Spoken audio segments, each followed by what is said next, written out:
Umbra, are you undressing? Ooh, safe to say Umbra has ran up to the bath, throwing all her shit on the floor, and jumped into the fucking bath.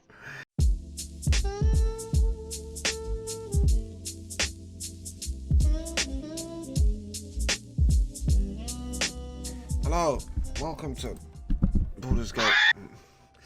I'm not gonna lie to you guys, I'm not having the best of days. I may have forgotten to sleep. I may have played too much Civ 5 last night. Ben got it for me. It was late at night. I thought I'd play through a round. I didn't realise that playing through a game of Civ 5 took about 9.5 hours. Please take a left, Moon. And Will do. yeah. So today we will be doing episode 2 of Baldur's Gate: Descent to Avernus. For anybody who's confused and has read the book before, yes, this is episode 3, but it's our second episode. We squished 2 into 1.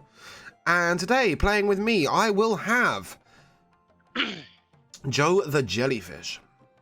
Hello. Please introduce your character and you hello me. So I'm playing Orfei Po Attica and a half-elf warlock. Generally, trying to make his way through life as a poet/singer, and kind of is held back by his pact, and recently dragged into this situation where we need to help the city of Baldur's Gate. That you are. I have playing with me, Cal.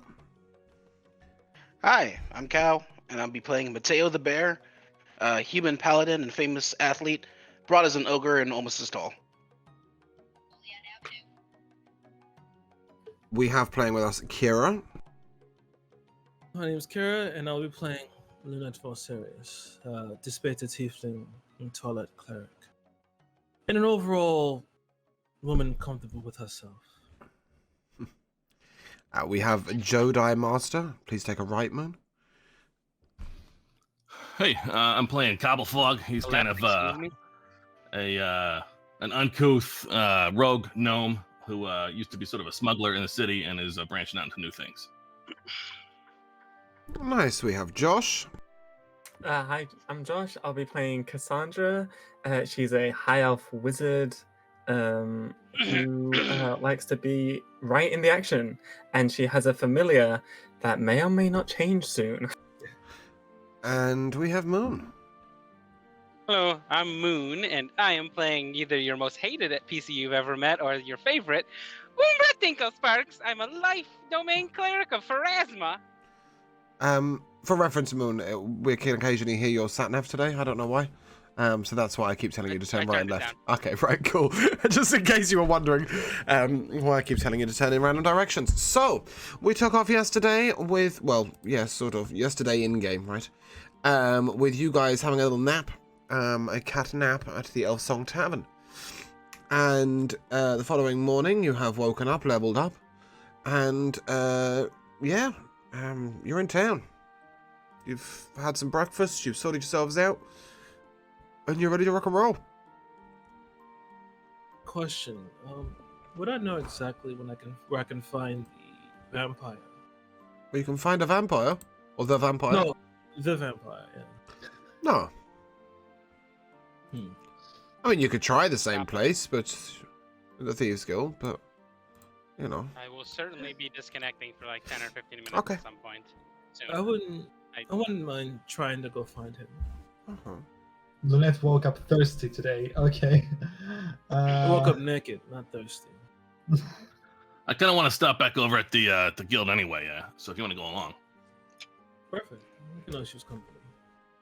Okay. Yeah. After I get up, but before I come out of my room for breakfast, I'm gonna spend the hour casting Find Familiar to change. Oh fuck! What did I name it? Mrs. Kitten. I don't. Like Mrs. Kitten Fuzzington or something like that. Sure, let's think- go with yeah. that. I thought it was Fluffy McKitten Stomper, but yeah, sure. Let's go on. She has many names. I'm gonna change her None of which you know. into a black flying monkey with white wings that sits on my shoulder. Beautiful. And does this monkey have a name? Yeah, his name's Timmy, so that this way I remember his name. That's a lot better. As you and Timmy come down the stairs and rumble out with everybody else, the first thing you would see upon entering the Elsong Tavern and looking to your right as if you were headed towards the Thieves Guild is in fact Sorcerous Sundries, where one particular member of your party was asked to see if they could steal a trinket. It's an orbochromatic light. Yeah, that's where I might wind up in a little while. I kind of want to have another chat with the people about that. That's why I want to stop over to Guild. Mm-hmm. So, if you want to Okay. go over there, Lunette. Come on, Okay. head to the guild. Yeah, as you all head on over, you step in and it's still dimly lit, which is vaguely annoying at 9:30 in the morning, but you'll get over it. And you do not see your vampire friend, but you do see Shit. the resident Thieves Guild. He's not the owner, but he's the sort of... He owns this particular building, you know, he's the manager of the building. And Yeah, is it the same one we would have talked to before? Yeah, and he would be able to locate you other people if you need. As he tosses a dagger up in the air and stands talking to a Bengal cat above him on the right, you may approach. Hey, listen, you guys, yesterday you mentioned it's something you want acquired over at the Sorcerous Sundry store. Yes. A little curious about. I mean, you sort of picked up on my interests and suggested that was for the good of the city, but I'm not really sure. I mean, like, what does this thing do, and why do you want it, and why does this guy not deserve to just keep it? The people who run the store. I Okay, mean, so in quite simplicity, this orb makes multicolored lights, and it is just a pretty piece. Why is it for the good of the city? Well, while everybody else has been struggling along for patronage with the doors closed, blah, blah, blah, and have therefore lowered their prices for the accessibility of the rest of, you know, the normal people, Sorcerous Sundries has raised theirs and taxed people violently for the, for the luxury of being able to purchase goods from them, despite the fact that the majority of their goods are sourced magically and are therefore not affected in the slightest. well, I mean, it ain't really taxes if it's from a store, but you know, if it's not that big a valuable thing, I suppose it's not a huge deal. You know, I'm fine with breaking like the taxes and the tolls and the rules and that kind of thing. But if somebody owns something, it's not really mine to take. Is all I'm saying. No. But this is, let's say the main part of their front display.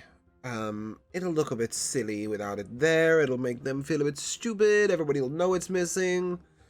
And then, you know, we'll hold it ransom for a little bit and say, hey, you know, this is the thing that makes your store, and we'll give it back. But you need to start lowering your prices for everybody so that people can afford things. All right, understood. I suppose we, if as long as we're gonna put the reward to good use, I think it could be done.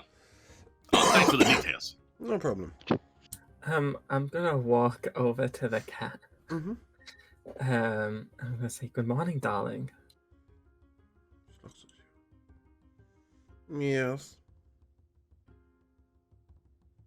Wow, even the cat's moody The today. cat is being woken up from a cat nap in the morning. That's not very nice. Oh, I didn't know it was asleep. I thought it was just. Well, I mean, cats are always asleep when they're not talking. Okay. So, no, the cat is sort of dozing, relaxing, not necessarily asleep, but also not particularly with it. You could say that it's 3 sheets to the wind when it's spent all night playing Civ 5. What can it do for you? My monkey is gonna lean forward and start stroking the cat right there. She looks at it and raises one claw and sort of waves around in the monkey's face as if to say it's time to back up now. She doesn't want to be monkey petted right now. Okay, great. Thank you for that interaction. I will Sorry. walk away. I've got nothing. You've lost me in I'm monkey going to- land. Yep. I'm going to walk up to the guy and just ask him. Yesterday there was a patron here, a particularly interesting fellow. Do you know where he is, or when he might show up? Galev? Hmm? Galev? The Is that fanged his one. name? Yes. Yes. Hmm. sort of leans into what appears to be a sort of, it looks like a drain pipe. But it goes into the wall behind him. And that upon closer inspection, you see there are 4 or 5 of these. And he just sort of yells into it, Caleb! And all of a sudden, a rush of black air comes flying out the bottom of the pipe.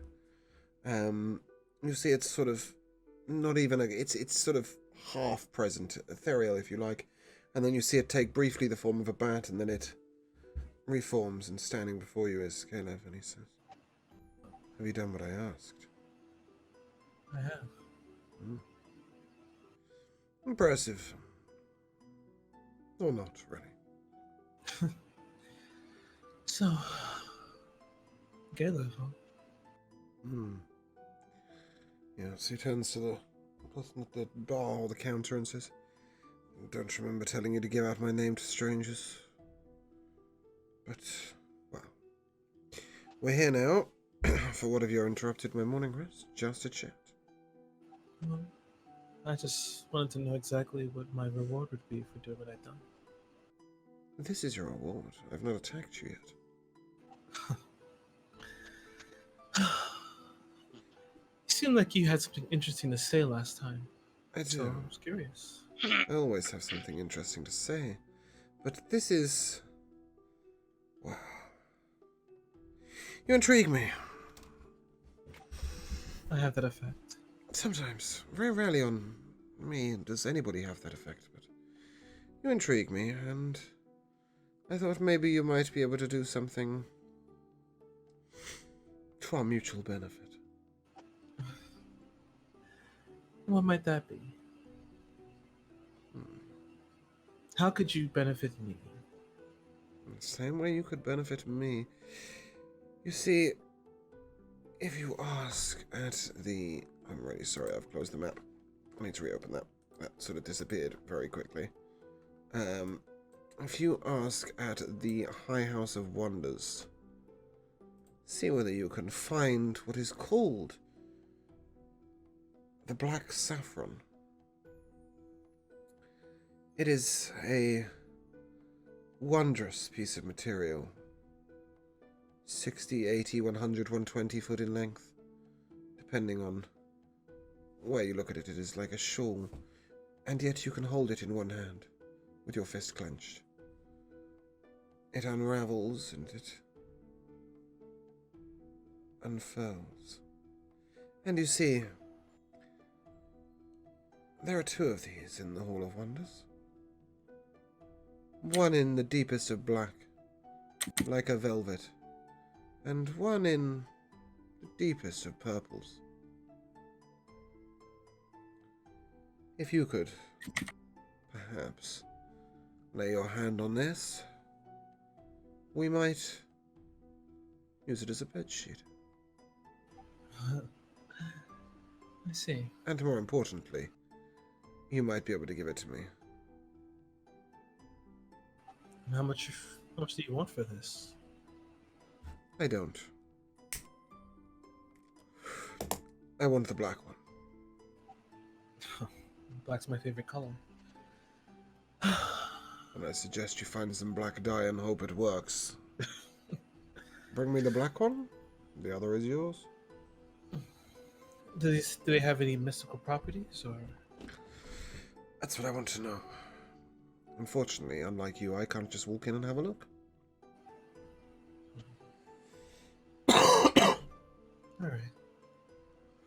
Besides, you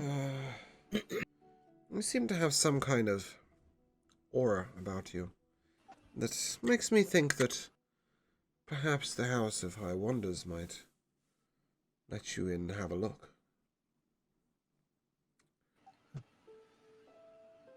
I'll step close, like almost like close to his lips. Mm-hmm. I'll see what I can do. Yes, you will. Sorry, James. Where did you just say? Where did you say this black saffron was? The House of High Wonders. House of who? High Wonders. Sorry, it's the High House of Wonders, actually. It's on your map. He sort of leans in as if to bite at your neck. And just as you feel the hot breath run across the side of your neck, he's gone. Why is everyone in this city so horny? All the time. It's mostly him.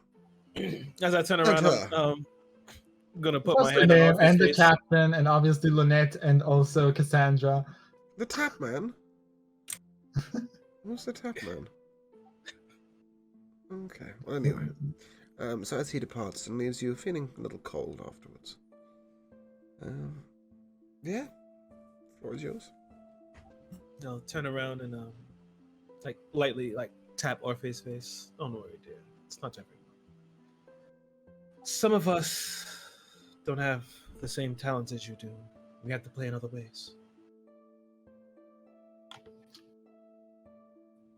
First of all, really appreciate you recognizing my talent. We'll keep that line of thought for later.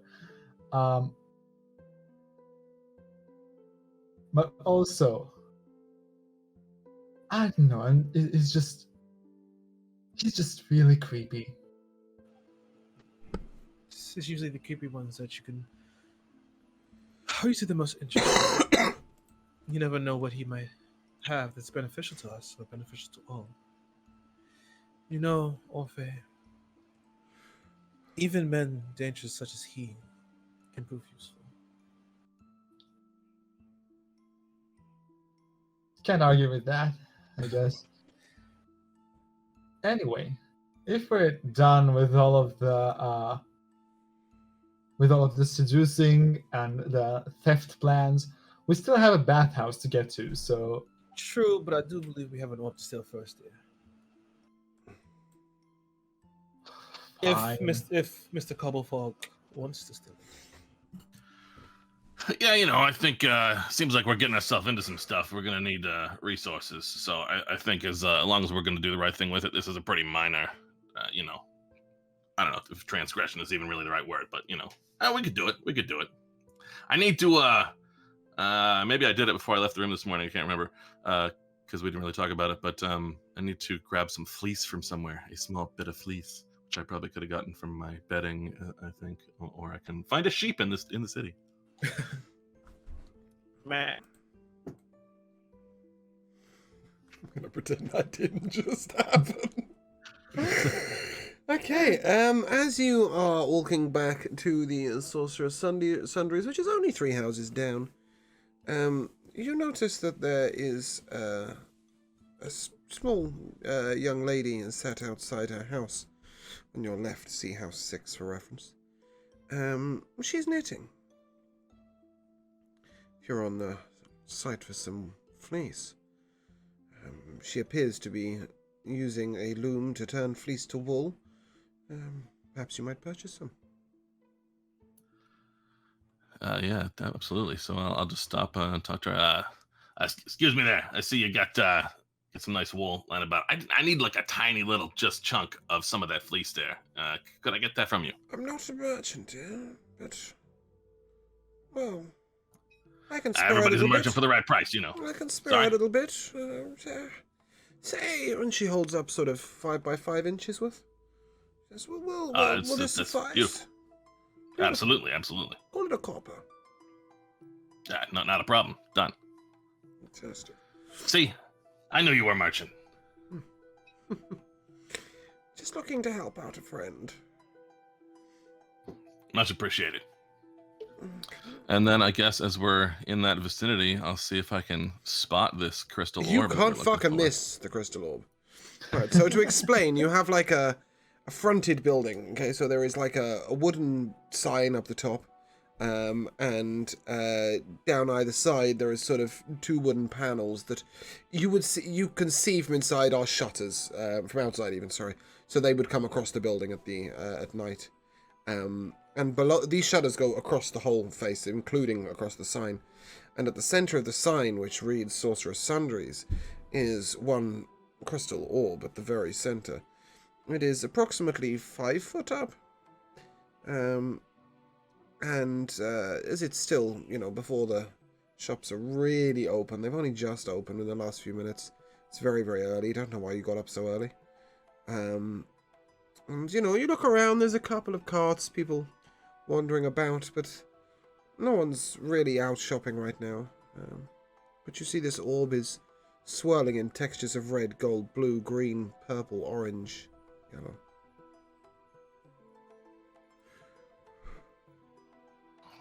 So, Lynette, you seem to try to give me a hand back there at the with Captain Zelj and all. Seem inclined to these sort of things.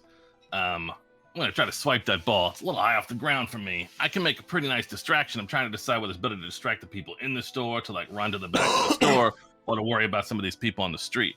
But at the end of the whole thing, I could use somebody to give me a boost or help me grab that thing. I can do that. How stable is the orb? There's no way you can work that out from down here. I mean, it's not falling out, but yeah. Because I wonder, if I use thaumaturgy to make a tremor, can I make it fall? Give it a go. So, I'll wait perhaps- underneath. Yeah, just say as I just lean down the cobble floor. So maybe if I try and tremor and make it fall, you can run and catch it and run off. Maybe. Yeah. So are there like I'm so you may have said there. Are there store workers? Yeah, give me a perception check. Yeah.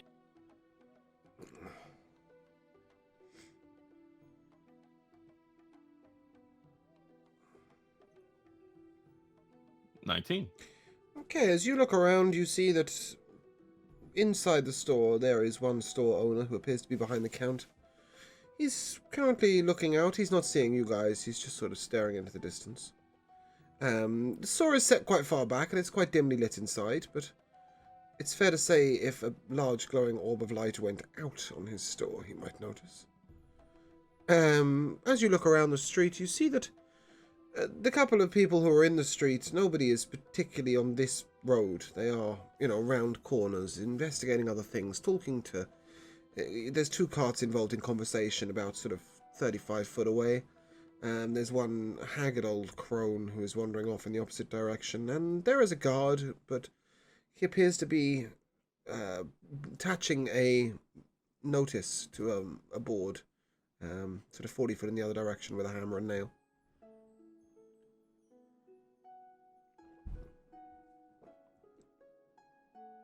It's fair to say you're not being directly perceived right now.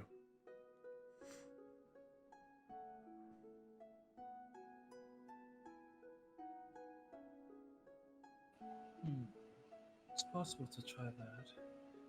And if it falls, it's gonna fall below the window, correct? The window line. Yeah, I mean, they don't have a glass window. They're not rich, so it's going to illuminate the room. But we'll see what happens. I could ask Timmy to get it.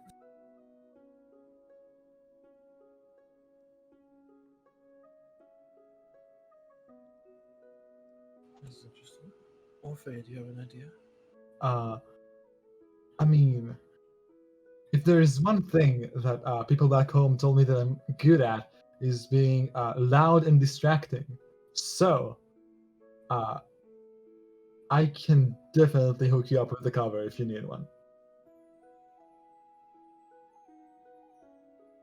Do you want to go in and distract him while we try and do this? Do I want to go in and distract them? That's just more exposure for me. Please.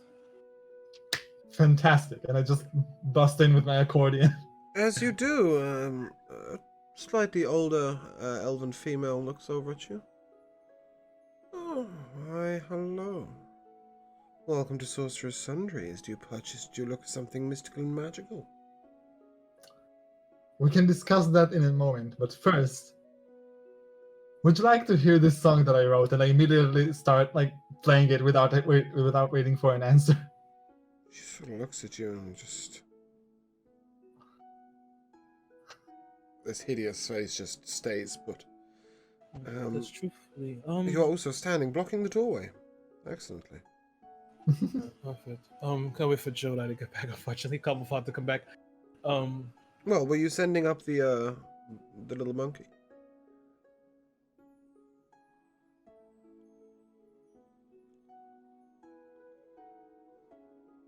I can. My only worry is, well, I should probably say this in character. Darling, I can send Timmy up there to grab it, but they might notice if a light goes out. I was wondering. I was going to ask Cobblefog. He's a sneaky sort. I wonder, does he have any type of arcane means to maybe make things appear as they were?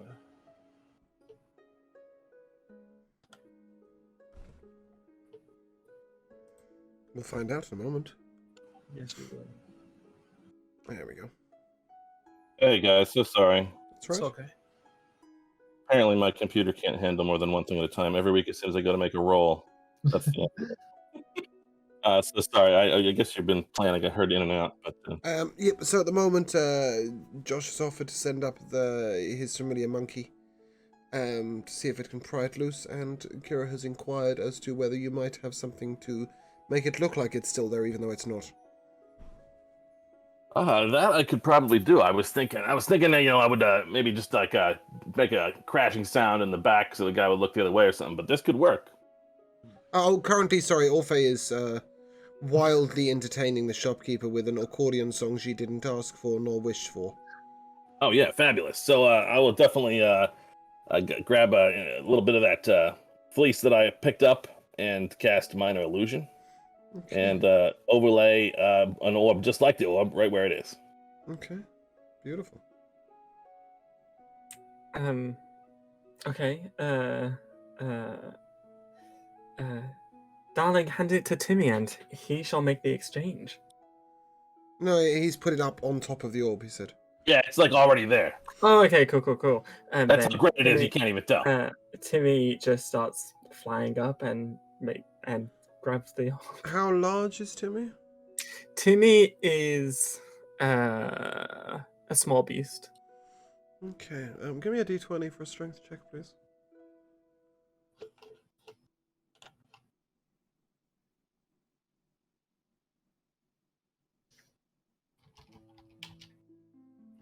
An 8.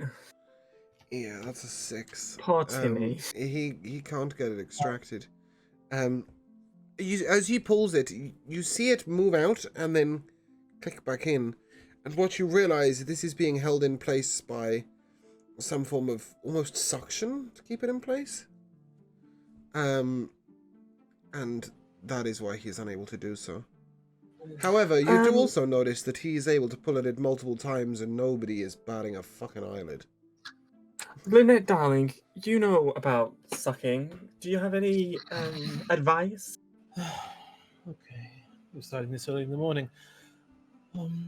Judging by what I just saw, can I tell if that's magic or is it mechanical? It is definitely magic. I would like to use. Is that double spell slot? This early in the day? Before a dungeon? I had to cast Familiar. Are you sure about that? It's fair to say, let me also explain, as you look at these wooden shutters, they are trellised. It would be, for somebody as dexterous as Cobblefog, it would be like walking up a ladder. Yeah, it's no problem. I mean, I just thought you guys were a little taller than me. One of you would just grab it, but you're thinking all kinds of crazy different ways to get up there. This is 12 foot up, so you're going to have to walk all the way up and then sort of hobble your way along. Yeah, it's no problem, though. Okay. If that's the case, if Cobblefog's going to go up there, I'm going to keep my eye around to see, just to make sure no one's paying attention while all facing this side. In light of your question, actually, give me an Arcana check, please. Lunette.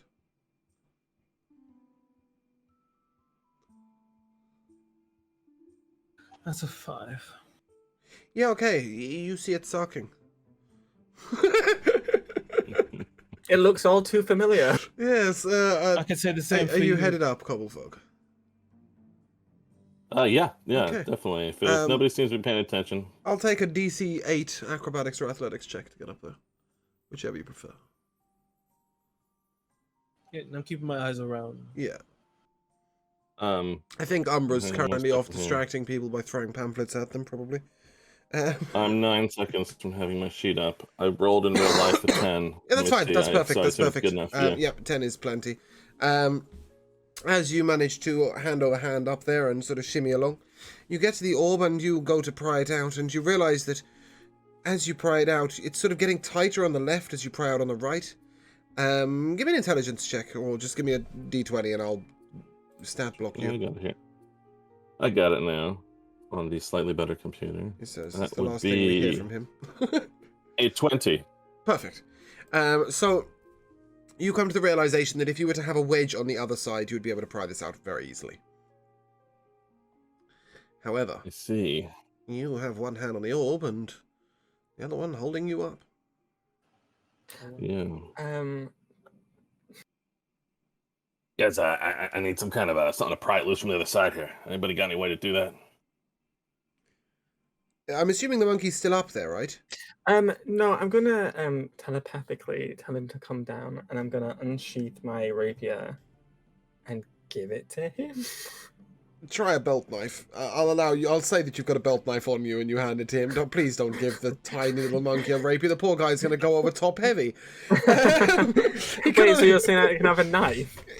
No, but I mean, I'm talking like a little belt knife that you would use to perhaps cut your vegetables or your fruit at dinner, you know. Not Okay, a... sure. Yeah, I hand him okay. an appropriate sized He knife. puts it in his teeth and up he goes. Wait, he's got hands. I know. Oh, of course he's not climbing as he's flying. Right, okay, cool. Never mind, he doesn't put it in his teeth at all. He walks up with it in his hand like a normal thing would. I was thinking he had to climb up. And as he gets there, you're telling him to wedge the knife in, correct? Yes. Okay, he puts the knife gently into the gap the other side of Cobblefog, and as he does, you are able to roll it out across the knife. You take it, and you can hold it in one hand, Cobblefog, but you're going to have to jump down. Timmy, being very happy about this, jumps up and down a couple of times because he's now stood on the. And then. Well, I mean, it's fair to say he's jumping, but he's also flying, right? Sure. And then he's just gonna sit on Cobblefog's head. Lovely. If you would like to make a jump down with a monkey on your head, I'll just take an acrobatics check, please. Certainly. That is a total of 20. Okay. Lovely. And because you've jumped down, you sort of, the same light is still illuminating the front of the shop. And then suddenly as you, I'm assuming you're pocketing it, cloaking it, something? Yeah, pop it in. Well, we got backpacks. I'll at least throw it in there, I guess. Okay. As you pop it away, Orphe, you notice this. You're looking quite closely, Lunette. I'll take a perception check, please. No problem. No, just Lunette. 20. Yeah, perfect. Okay, Lunette, you also notice this. Orphe, you can't miss this. You're inside. I mean, you'd have to be blind. Okay, cool. Okay. Now, the problem you have is that your minor illusion still looks absolutely identical to any passerby. But what you didn't realize is that this orb was lighting the inside of the shop too. As it was being held by being exactly 50% in and out of the shop. Orphe, as it suddenly gets a little more bland in lighting, a muted yellow colour, you see a look of consternation come across the shopkeeper's face. And she goes, "Oh, shut up, that twaddle!" And I've got something to attend to. But instead of going out the front, which is what you might expect, she instead goes out the back and appears to be going up a staircase. Possibly to look at it from its own height? Now might be a real good time to book it, as they say. Yes, precisely. Specifically Sounds Orphe, the rest of you are fine. If God gives you advice, take it. Yeah. I like play like 2 last chords. Thank you very much. If you Yes, need me, yes, get out. jump. Go on. and like run out. Okay, as you go out, and I sort of have this image of you going out, still playing the last 2 chords, and finally you sort of wander on out, and yes, to the joyful sounds of the accordion, you are able to just simply walk away. Am I alive now? Yes, very much so. You've been selling pamphlets or handing pamphlets to every passerby as long as they were 25 I foot can hear away you from. guys. Okay, as There's long as just they were no way I can 25 get foot enough away to from be able to talk. sorcerer's sundries. Welcome back, Umbra. And at this point, you sort of go in between two houses. You see a little elderly lady friend. She sort of looks at you a bit strangely, like, are they just going to walk up and down the same road all day? This is the third time you've passed our house. You would get yourselves back to the Guild of Thieves. Yes, please. Yeah, go up to that guy at the counter if he's still there. As you do, wherever he he looks is. into wherever you've secreted this backpacket, cloak, etc., and you can see he's looking through the cloth. And he goes, ah. Well, you don't hang about once you know that it's for the right reasons, do you?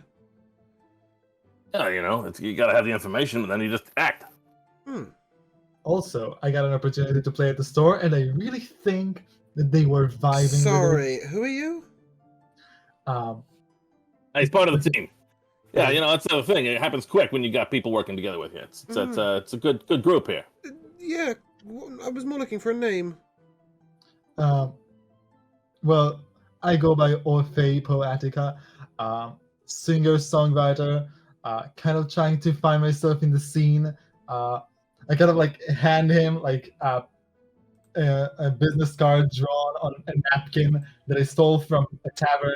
Not even in this city, like just some other town that I had to spend time in. As he folds it, it sort of disappears into his hand. And he says, well, have you played in town yet?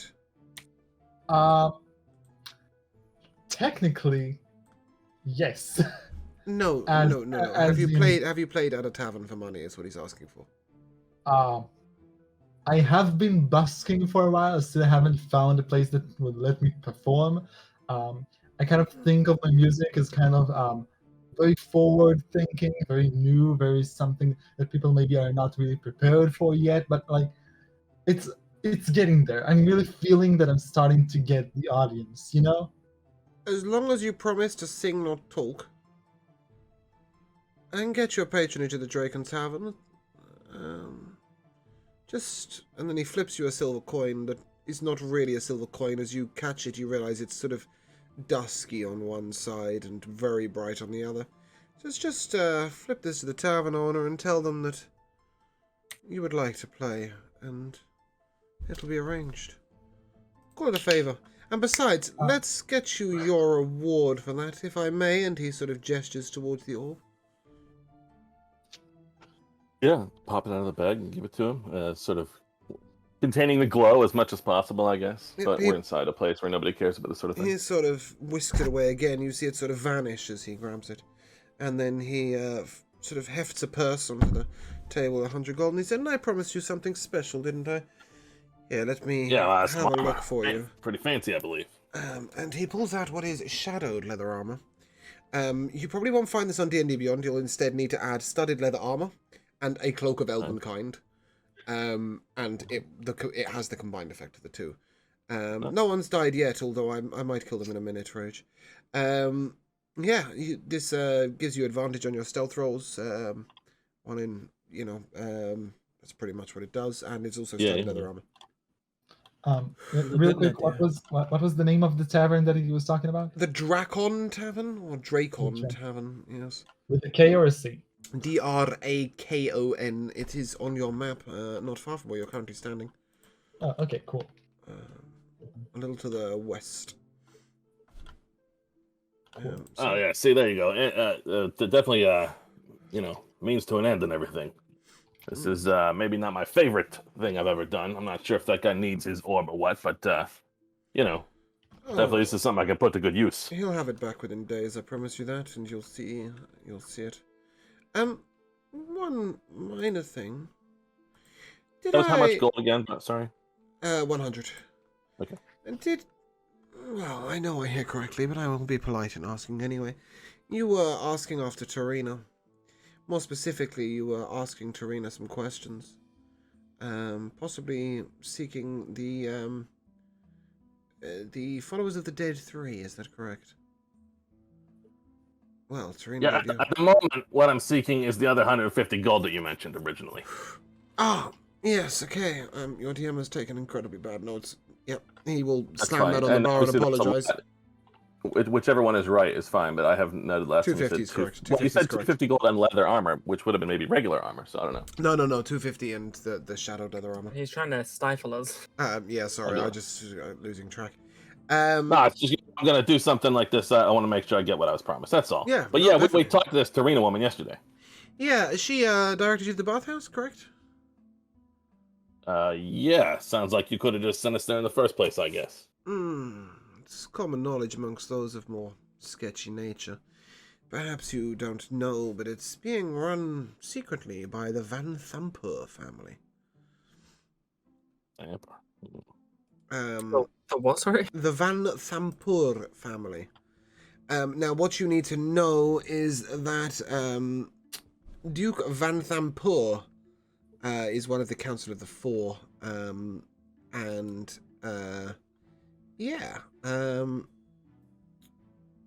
he is one of the three dukes of the city. He shouldn't be running a dodgy bathhouse, but he is. And what your lovely friend at the Theoscope Bar tells you is that not only that, but there's a password which will get you through the bathhouse without trouble, and down into the back rooms. After that, you're on your own, of course. You'll be quickly discovered as not somebody who's meant to be there, but it might at least save you a little bit of trouble, and take it as a sign of good faith. And this password is? Yes, I'm getting that. Sorry. Come on. Baphomet.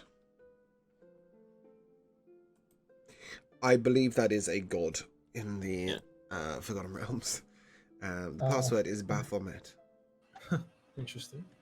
Is it because That'd be helpful. it's a bathhouse and they believe in gods and decide to say Baphomet, or you don't know? The Followers of the Dead 3 most specifically follow three gods, and that would include Baphomet. Baphomet? I believe it's Baphomet, Bane, and Baal. Just to And be Baal. a pain. God. No. It was Bane, Baal, and Merkel. Bane, Baal, and Merkel. Oh, okay. Baphomet is obviously something a little different. Why you always lying? Oh, I see. It doesn't seem like he's directly correlated with them, but he's definitely indirectly correlated with them, Baphomet. So I suppose giving one of the names of their own three followers would have been a bit too obvious, so... Yep. I'm trying to decipher this as much as you guys are. I've just been given the password. So yes, Baphomet is your password. Should you wish to avoid any trouble a little too close to the streets. Thank you. Oh, my pleasure. At this point, it is now approximately 10 a.m. You've done your morning thieveries. It's up to you where you go. Yeah, well, folks, I'm very, very happy with this armor. You guys helped out a whole lot with this job, and I really only took it because I thought it might help what we're all doing. So, if anybody needs anything real important, we could stop, and we got a little bit more money right now. But otherwise, bathhouse it is, I guess. I do want to... Do I know anything about the High House of Wonders at all? Or... Yes, you would know that this is not open to the public. That is the most primary piece of information you would need. You would know that it is a museum of artifacts usually reserved for those of very, very high up noble intent. Even if you could access the noble part of the city, you would struggle to access this. It would tend to be the leaders of households, probably known by name by the guards. And it is also regularly frequented by the dukes, and people come from other cities of importance to study the works there. Did you say it was called the House of the Undead? No, I said it was the High House of Wonders. High House of Wonders. It's the large marble Parthenon-looking building in the middle of your map. I just want to go... you said it's in the noble part of the city, so I wouldn't... No, it is not. I was saying even if you could get access to the noble part of the city... I suppose, yes, it is in the noble part of the city, but you would be able to access there without a problem. However, you would have to take your friends. As is the Drakon Tavern, by the way, so you've got a good excuse to be going there. But yes, you would be able to enter this. It's not the noble quarter, it's more the upper quarter, if you like. but you would actually entering would be difficult. So there is the Hall of Wonders and Allura, which is slightly to the southwest of it, which is the public access part of the same Hall of Wonders. But there is no connection between the two as far as you know. So I Your would need to random need to town find knowledge. access for the House of Wonders. Yes, I mean, it's fair to say that the our lovely vampire was implying that you might be able to persuade a guard, but most Yeah. certainly you would want to be on your own. Yeah, I figured. Or you might be able to get Cassandra in. Perhaps. I would like to go past the House of Wonders. I just want to take a look on the outside. I want to Yeah. scope. So let's have a little look. Where is your bathhouse? Not near there. Okay, cool. Yes, let's go in the wrong direction. That's absolutely fine. It's only a short walk. It's 5 or 6 minutes, and you are challenged at the gate. Names, please. Lunette or Sirius. Mm-hmm. And you have access to the upper city, do you? You traveling on business? Have you got anything in particular you were coming for? You look like a, no offense, band of adventurers. Is there a particular reason you were coming through to the upper quarter? Would dig out. Did we get a badge from Zoj? Yeah, we did get a badge. He did tell You you could dig out my specifically flaming to fist badge. only use it for the intended purpose, but go for it. Oh, the, okay. Well, the bathhouse is in the upper quarter, right? I don't believe so. I thought it was. Let me have a little look, and I will get it I for hadn't you. written the name down. Several blocks northwest of here. That's not very specific, is it? Yes, you are right. It is behind the Blushing Mermaid. So yes, you will need to get access. Yeah, we're investigating some things for the Flaming Fist, and we have a lead on something going on up here in Upper City. We need to get through the gate. Mm-hmm. Where's this lead taking you to? The bathhouse. Oh, you've told him. Interesting. Okay. Yeah, that's the way I am. Well. Don't expect to be left to your own devices in the upper quarter. And you'll be watched. Proceed. All right. When he says that, is he giving us our own escort of guards? Or...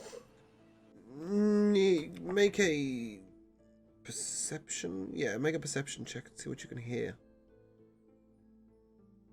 21. Oh, okay. Ears like bats.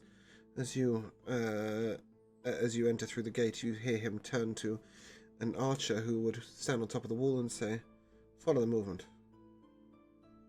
Report back if they don't go straight to the bathhouse." I'm going to just tap Cobblepog and just like angle over my shoulder. Oh, what's up? We're being followed. Archers on the walls. Yeah, they're pretty tight up here in the Upper City, but I don't know. I suppose, do we necessarily care? I don't know who's all involved in this crazy shit. Seems to be getting worse and worse. I know you want to go someplace else. I could probably sneak off, but that doesn't do you much good. No, we can go to the bathhouse for now. I have an idea. Besides, Orphe does have something for the Drakon Tavern. But I think we should go to the bathhouse for now. Maybe we can find something else more. Also, I'm gonna say this out loud. I do need a bath. Mm-hmm. Agreed, darling. Shut up. And as There's you... like a different bathhouse, and we could like go to the different place, and they wouldn't know we weren't doing the same thing we said. The bun's not gonna I fly. mean, it's going to be the first time that I'm going to be in a bathhouse conscious, so that's going to be fun. This is the upper Living your best life there. This is the upper city's bathhouse, and it is fair to say that it is the only one in the upper town, sadly. So yeah, as you... Ooh, I didn't do anything. Beautiful. Let me just...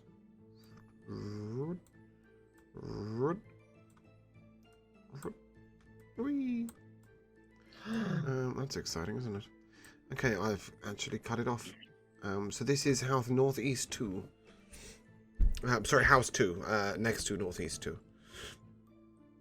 Is where you would be heading, and as you are walking, this is the city wall, obviously, right, that divides the upper quarter. So you are able to head almost directly past the door of the Dracon Tavern, and you see it is a very posh establishment. An image of a silver drake is their signboard. It is clearly very well to do. You see a couple of higher ups, both human, sitting outside eating what appears to be some form of quail egg dish. It is a fine eatery as well as an excellent tavern. As you continue on through the town, you see what appears to be a very fancy restaurant, and this is a very rare sight. You don't see restaurants very often in any town these days. You see eateries, you see sort of more relaxed establishments, but this is like a fine dining establishment. The Splurging Sturgeon. It appears to be fish-based. They have a magical image as their sign. It is clearly a place for the more rich and fancy. And as you head over towards the Blushing Mermaid, which is, well, what you might think, and you see some slightly bawdy signs, but still quite elegant. This is a courtesan's house, not a brothel. And as you make your way round, you get over to a rounded building. More specifically, you get over to a building that is a one-story stuccoed building. It has stained glass windows and clay-roof tiles. 10-foot walls enclose a large courtyard outside the southeast corner of the building, and the closed wooden doors to the courtyard are engraved with images of smiling nymphs, dancing and frolicking in the water.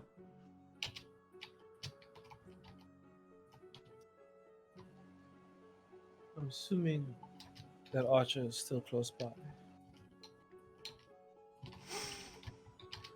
That is going to require a mighty perception check to be able to see him crouched along the walls. Give it a go. Natural 20 and 24. That'll do.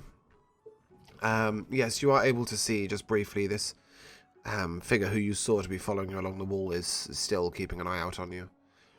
I'll look over my shoulder and I'll wink at him. He won't be able to see that from this distance. Oh, it's fine. Okay, fine.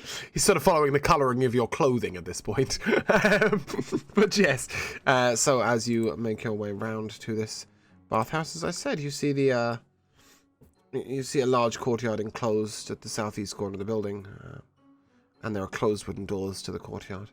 And you see one particular gentleman stood outside. He looks very fine in his attire. A lovely pleated shirt, a large high-collared jacket. He's standing very stiff and at the ready. It looks like he is the attendee for the day. Well, folks, if anybody ain't ready to actually go into this place right now, we can sort of case it for a couple minutes and go back out. If they question us, we can just sort of, tell them we were checking in, getting that lay of the land for the sake of our shadow up on the wall. But I guess we can just go forward. Go ahead. I'm sorry. I don't see a lot of reason to just stay outside. Also, kind of curious to see what's inside, and I really want to go in there. So do That's I. fine. I'm prepared. I just wasn't sure anybody needed to make any preparations that we didn't get a chance to because we sort of played this a little goofy. Still trying to figure out what a bathhouse is. Sorry, is that in character? Yeah, so I suppose you wouldn't have said it like that if it wasn't. Sorry. Brain went dead for a second there. It's where people go to wash. Is it just a big bucket? Well, it depends on where you go. This place here, I don't think there'll be big buckets here. Maybe it's a bit more luxurious. Give me a history check, Lunette, and more specifically, possibly Orphe might know a little bit about this. That's a 21. History. It's a 21, but I don't think you know much about the area. A 20, not a natural 20. So. Okay, yes, Orphe's more likely to have this information to hand. being that he's probably read up a little bit on different areas. And what you would know is that the bathhouse here has one of the most sophisticated plumbing systems in all the land, keeping it fragrant at all times. In fact, once this city was famous for it, but right now it appears to be closed except for private attendees. And outside, as I said, you see this particularly stiff-looking twit. Oh, it's fancy buckets. Yeah. Yeah. Perfect. Exactly. A perfect I'm place. trying to. I'm trying to really figure out what to do with the information that I have about the plumbing system of a bathhouse. It's more a case that this was once a famous landmark and is therefore, it's likely to be quite large. I mean, you can see that from the outside. It's a big plumbing building. system. It also means that perhaps it runs extensively underground. I mean, I figured as much, but still, like, kind of the idea that this place is famous for its plumbing system. Yeah, I mean, you've got to remember that the majority of towns in Forgotten Realms are still, chucking their slops out of the high window and shouting, cause beneath, with gutters that run slowly out of the city.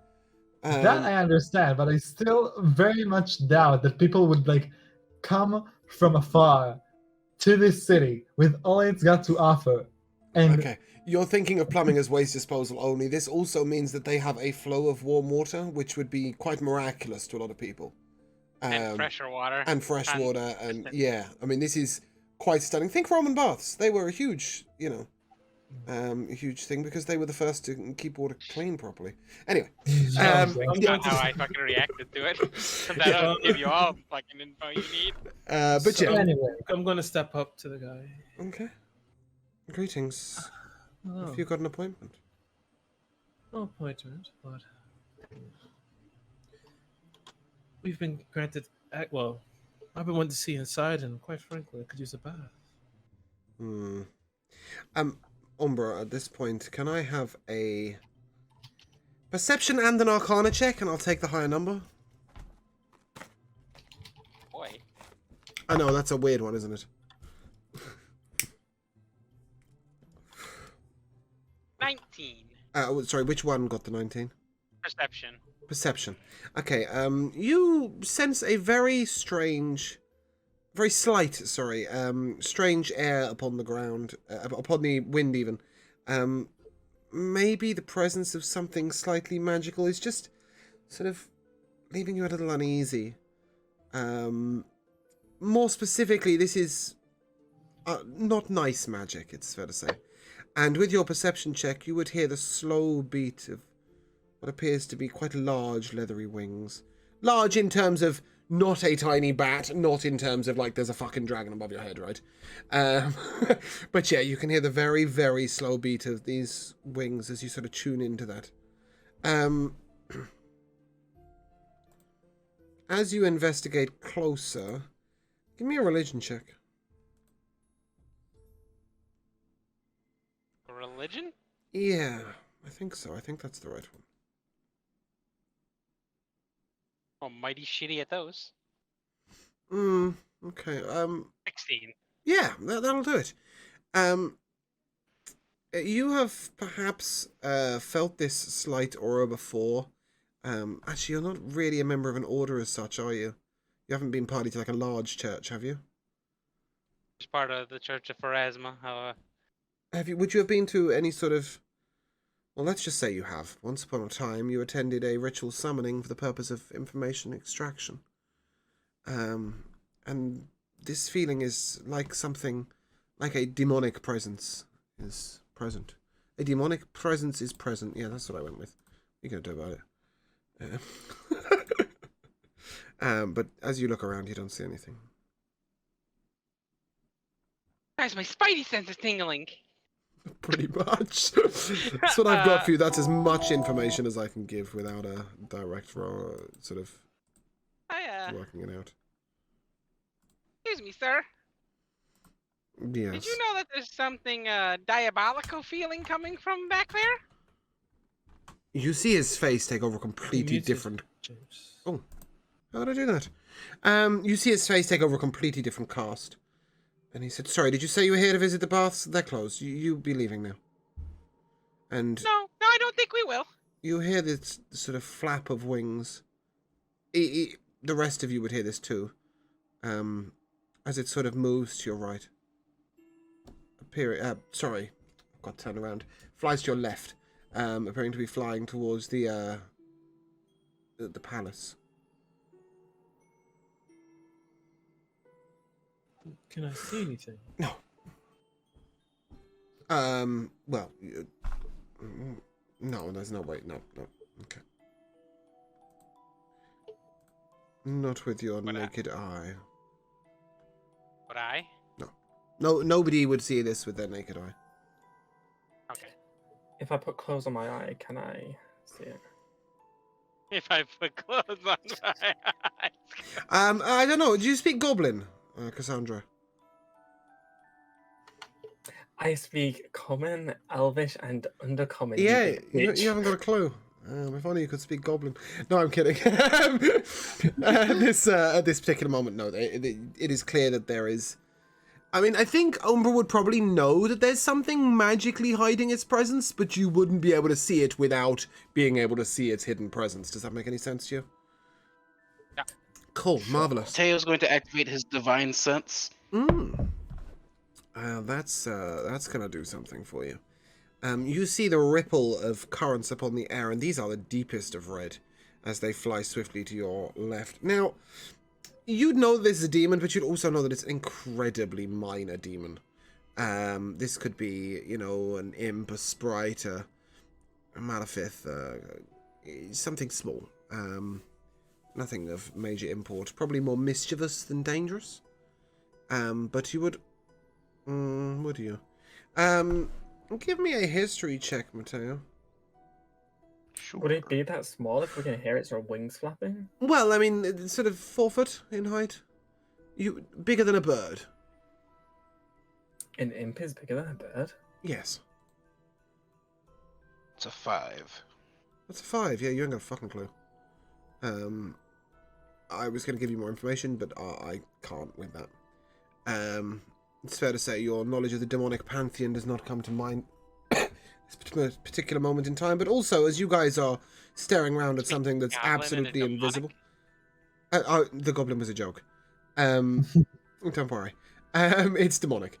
It's most definitely demonic.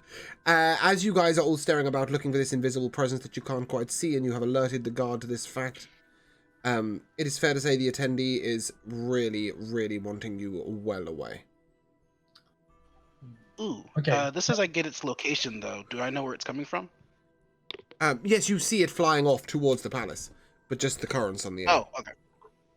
You would know the palace is where the 3 dukes live. You have also been told that this building is run by the Van Homteurs, so it's fair to say that you could probably deduce that that's where it's going. Sorry, Joe, go on.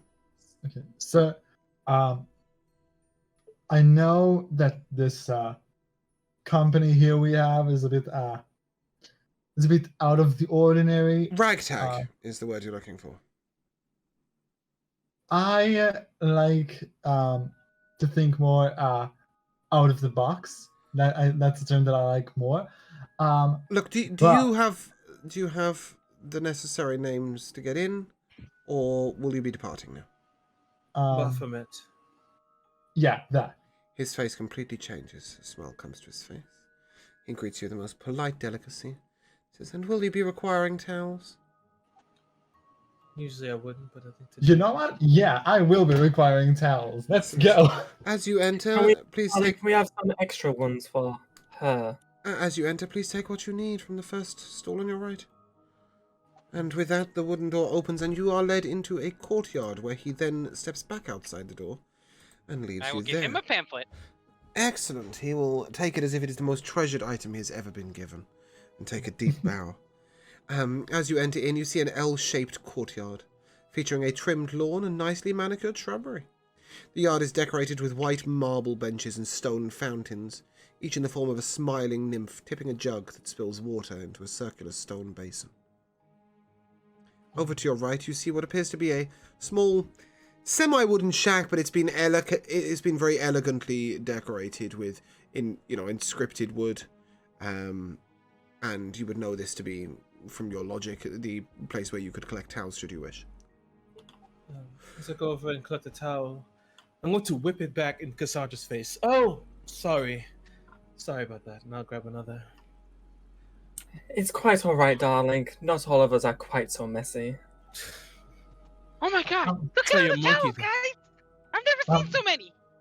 I'm taking a towel. Are there like soaps that I could take there? Because Nope. I'm taking. There are merely towels right now, Okay. because there are no baths in this particular courtyard, right? So I'm gonna take a towel and just like kind of hang it around my neck. Okay. I'm Do gonna grab I- as many towels as I possibly can. Give me a strength check.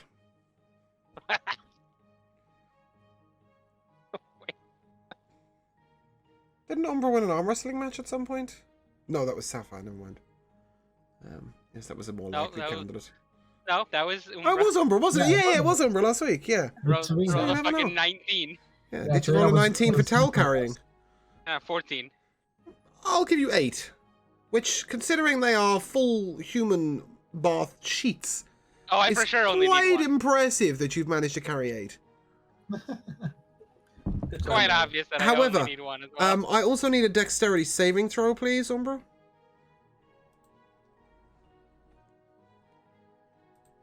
It's an 8. Okay, as you pile these bath towels so far above your head that you can't see for shit, you sort of wander around like this, and you catch something with your tail as you twirl, and you hear a slight crash, and you realise you've knocked over a priceless vase from on top of one of the walls. However, a gentleman comes forth out of seemingly nowhere, and Elvin says, "Oh my, I'm so sorry. Here, my darling, let me take those towels for you and carry them for you. Perhaps you would like a couple more." Yes! As many as you can take. Excellent. And he piles them. And when you say this, he's able to pile sort of 15 on top of it. And he raises them to one shoulder like this. And with the other hand, he sort of swipes with his hand, and the pottery is swept as if by magic under the edge of a bench where he will clear it up later. I was And going to fix it. and he escorts you along, and he says, "Well, is this your first time here at the bathhouse?" I've never been to a bathhouse at all. Yes! Wonderful. And I'm still not even sure what this is going to be. may it be a wonderfully pleasant experience for you. We like to think of it as a journey through various shades of heat and warmth and different lights, an atmosphere, if you will. This is a journey of the sensual experiences, and I truly It's far hope too that big you of words find it for me. magical. I don't Sounds know half the pretentious, things you but I said to mean, me. Oh, it is so fucking pretentious, it is untrue. And as you walk into the... I can't believe I actually had this bit of music prepped. I'm so proud of myself. It will happen eventually. As you are led through the first door, you see a small wood elf standing to one corner, playing a very strange instrument which appears to be sat across her lap, but she is bowing it as if it is a violin of some sort. It has 3 strings. Joe, give me a... sorry, Joe Jellyfish. I should have just called you by your character name, but I'm not very good at that today. Give me a history check and a charisma check and see which one comes up higher. okay, so the history is gonna be 9, and the charisma is gonna be 7. You got nothing. You've never seen this instrument before in your life. You've never heard anything like it. In fact, quite frankly, you're not even sure which end of the instrument the music's coming from. So that scuffs that one. But if you were to ask politely, I'm sure somebody could inform you what he's playing. What she's playing, sorry. Miss, that instrument you're playing looks All right. super rad. What is that? The gentleman turns to you and he says, "That is what we call the Sao Shao dulcimer." shadows. Incredibly difficult to play. If you look at her just now, see how the hands, the fingers on her left hand, 2 of them are holding the strings and 2 of them are continually vibrating the instrument. Very complicated to keep 2 fingers so still with 2 trembling at the same time. At the same time, this bow must be of the finest hair of the Pegasus. Otherwise, it rings as it makes the most god-awful shrieking sounds. May I please try it? He looks over and you see him sort of look over through a doorway which you can't currently see through because of the way you've come in. So if you imagine you come in directly forward and he's standing here. And he looks into one of the baths and he says, perhaps if a couple of our other patrons move on through their journey, at the end you might be able to have some time in private with it. I'm sure the Lady Vardia will be able to teach you a little bit. Regardless, shall we begin your experience? As we've gone into this, or rather I would have wanted to hang behind, did you say there's a fountain in that first courtyard type room? There are lots of fountains. Priceless, in fact. And in the forms of small nymphs tipping jugs. Yeah, I don't know. I have let's say Cobblefog's notes are about as good as my own. But I want to, if there's going to be nobody left in this room, take a scan around and see if I can, if this is maybe where the door that we might be looking for is. I remember something about nymphs or something. No, that was merely to tell you which one was the bathhouse. It was the building with the frolicking nymphs outside. This courtyard is 6 by 6 foot. No problem. Awesome. You can't miss it. There is one door in, one door out, and there is an attendee standing there watching. He looks a bit confused as to why you haven't joined your companions and sort of escorts you along. All right. It's fair to say that at this point in time, you're sort of being watched all the time. As you are led into the first room, the walls of this 20-foot-high pillared chamber are adorned with frescoes of bathing royalty.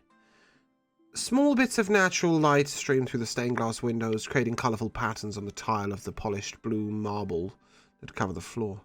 3 shallow, sunken pools contain scintillating, perfume-scented water, and white marble benches bearing what appear to be some form of silken robe, which look like they're available for use. Appear to be situated near the pools and also near a couple of rooms which have just a very simple bamboo door that just opens and closes to cover you should you wish to change. And all of the pools, you see these wondrous large, when I say large, I mean almost 3 foot around, big brass pipes that then have sort of twisting wheels on them for taps.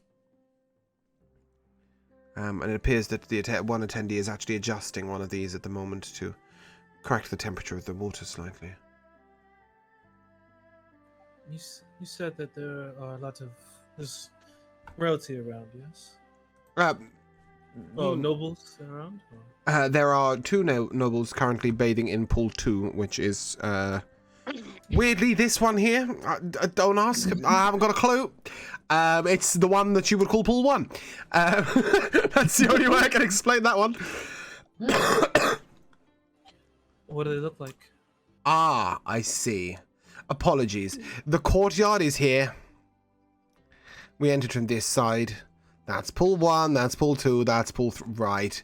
Okay, all makes sense to me now. I think you're looking at the map the wrong way. Yeah, I came in this way, and I came in this way, which looks like a door, right? And I was like, oh, right, okay, that makes sense. Yeah, that's stairs descending downwards. Isn't it just?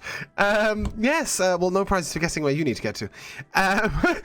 Yes, but there are 2 nobles bathing in path 2, and it explains that you were let into this room, and he can see over here because he's standing to your right. That makes so much more sense. And how do they look? Are they older men or how are they? No, they are ladies. Fine ladies of the court. Interesting. They appear to be in their mid-50s. And they're, of course, completely stripped. And sort of neck-high within the water. And what's good about this perfumed water is it obscures what is beneath completely from the passerby. So that changes things. I guess I'm going to go behind the shade and I'll strip down. Okay. Come out with a towel. Okay.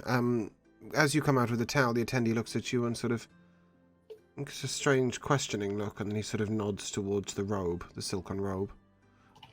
It appears that the towel is for post-washing, and the silken robe is for pre-washing, but I didn't know there was a robe. Oh yeah, sorry, no, there was a series of what appears to be silken robes situated near the pools and just outside of each of those changing rooms. Oh, okay, then I'll change it then. I'll go to the robe. I'll get Yeah, the robes. okay. I was just like, I had your robe, you got with a towel, lost. Yeah, so as you head in and change, is anybody else going to get changed, or are you going to stay armored? No, I I'll don't go. have I'll go any get armor. changed. Sorry, I'll take Jellyfish Joe first. So I don't have any armor, so I guess I'll change into the robe and I'll put my towel like around my hair, kind of like. Okay. Beautiful. He takes one look at you and just shakes his head. He also reaches out for everything that you've taken off in your backpack if you have one, and he will hang those for you. Now, as he does, make a perception check, please, Jellyfish. I'm sorry, I really can't keep a grasp on whose character is called what today. I will return to calling people by their character name next week. My perception is 19. Fantastic. You are able to see that he takes your things and he hangs them in a room at the back left. Now I understand the map. That is this room here. Okay. Which is convenient for you, as this appears to be the only other exit. my rings on and like. Yes, all jewelry was kept studiously intact. As you, we'll say, Lunette, you are first to the pool, and as you dip your toe very slightly, it is tepid. It is warm, it is not hot, it's not cold.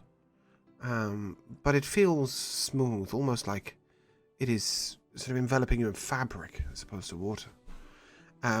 There is a bench just sort of, I say bench, it's more a pedestal just next to the entrance to the pool where it is clear that you would leave your robe.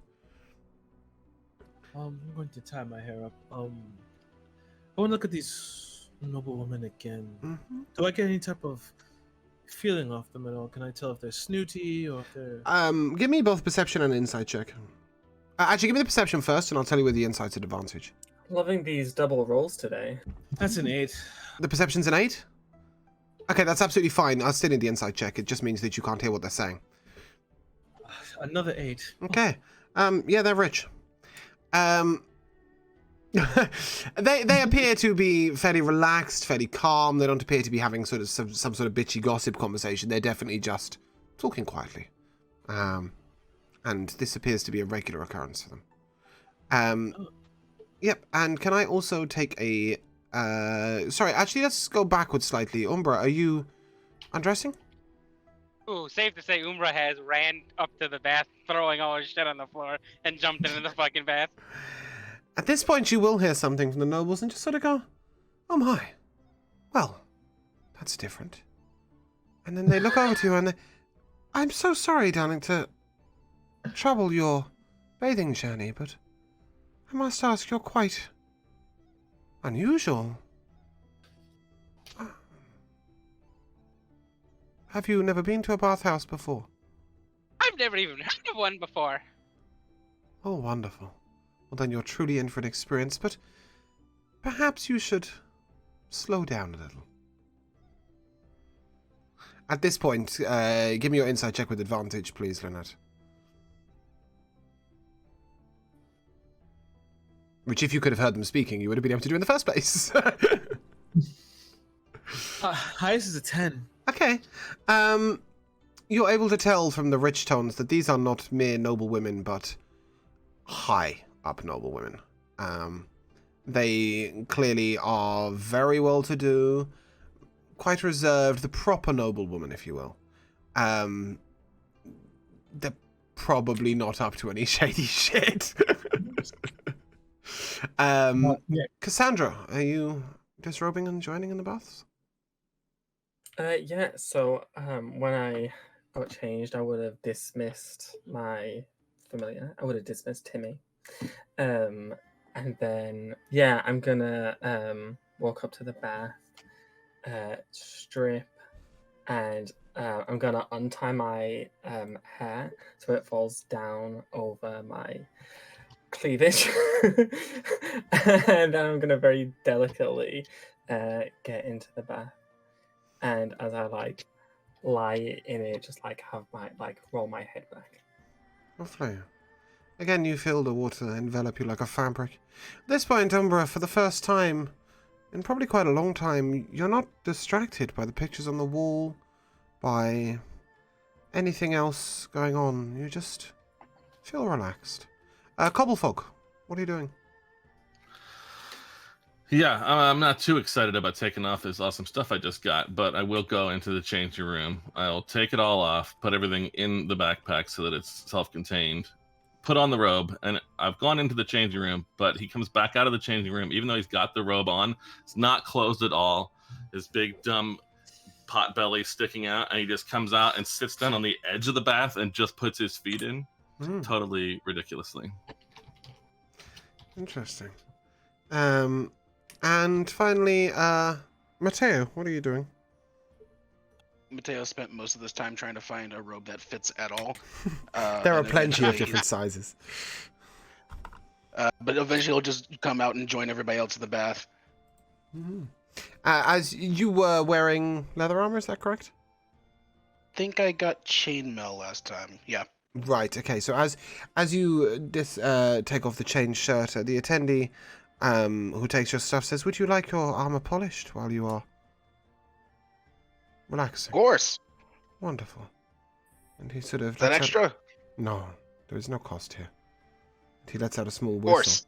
And a young gentleman comes forward, and you can see that he is perfectly trained to stare exactly at his own feet and never look over towards the ladies. And he takes the arm over one hand and he says, "It'll be with you shortly, sir." And he immediately moves back to the back room. Ooh. And at that moment, sorry, we will take a short break. Okay, welcome back. I'm really sorry about that. That was a bit of an unscheduled break. However, we return, and we are still in the bathhouse. Let's turn our little bathhouse music up again. And each of you has now entered the first of the pools, the tepid pool. And after a short moment, as you lie back and you enjoy the feeling of relaxation, and you feel cleansed as... Give me a... Who's got the longest toes? Matteo, give me a perception check, please.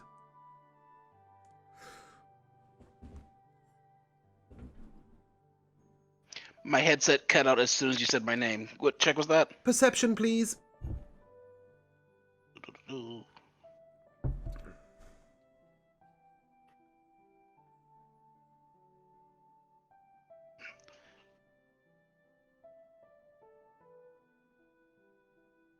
Are we about to get sucked down the drain? No. It's gonna be a 7. As you reach down with one of your feet, you realise that at the very centre is a small plug that seems to have like slight gaps around it. And the water is going down, and it appears to be taking the dirty water away as the new water is filled in. This is the legendary plumbing system that you would... to you guys, I mean, it really would be quite incredible, you know. Magic is fairly commonplace in Faerun. Technology is, like, non-existent. I mean, you don't see glass windows. So, this is like, whoa, you know. So as you experience this motion, the ladies turn over to Umbra and they say, "Are you enjoying the first bath, young one?" Yes! Good. It's very relaxing and warm, and it's a very pleasant experience. I'll wait till you get to the second. And with that, There's another one? they do this sort of seamless motion, very practiced, that as they step out of the second bath, they sort of pick up the robe, and it's already enveloping them before you even see them fully out. You catch like the glimpse of bare shoulder and maybe halfway down the back, and that is it. Can I make a perception check if I saw it, because I was talking to them? No, you would have seen just that. But what you did notice, and this is what I need your perception check for, please. As you jump the gun, Umbra, I do need a perception check.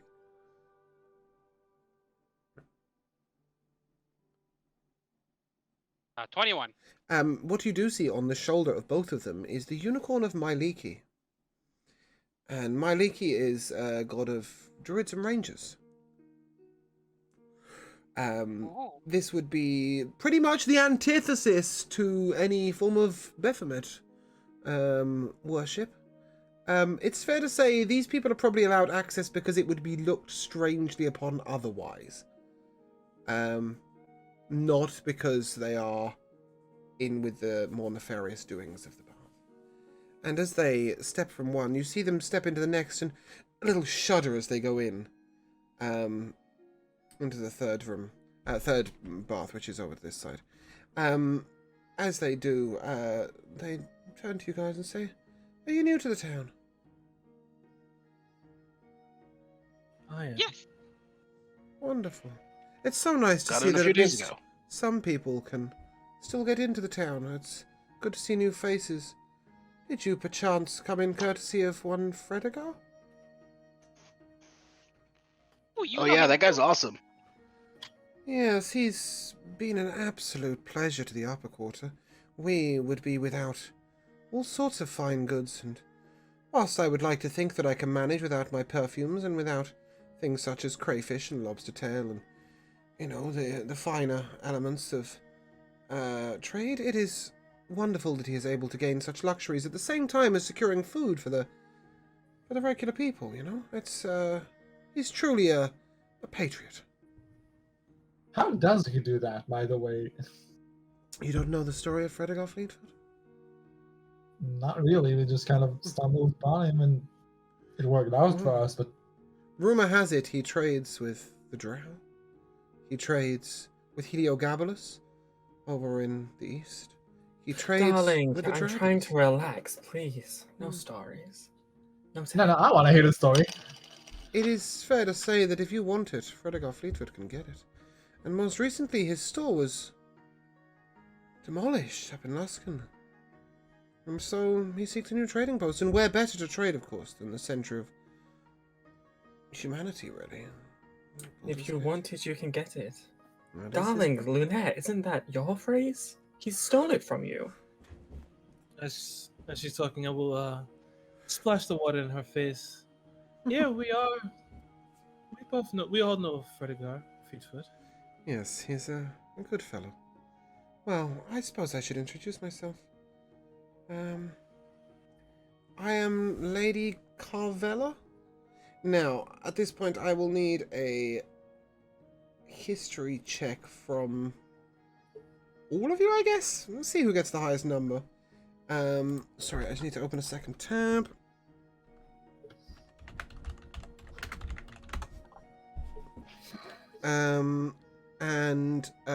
I would also... the second lady is called Shundar. And this name rings a bell, and she is human, it appears, but perhaps not fully human. Did anybody get over an 18? Yeah, I got got it eight. 20. Oh, perfect. Okay. 26. Well, both of you Yeah, would 18. know that the Lady Shundar is half-sister to the Lady Illustrial of Silvery Moon. She is no mere noble. She is high travelling nobility. And it's fair to say this is probably one of her compatriots. You would know her to be closer to 140 in age as a half-elf. And yeah, I mean, she would make the noble ladies of Baldur's Gate look like commoners. So that is something you would just be aware of.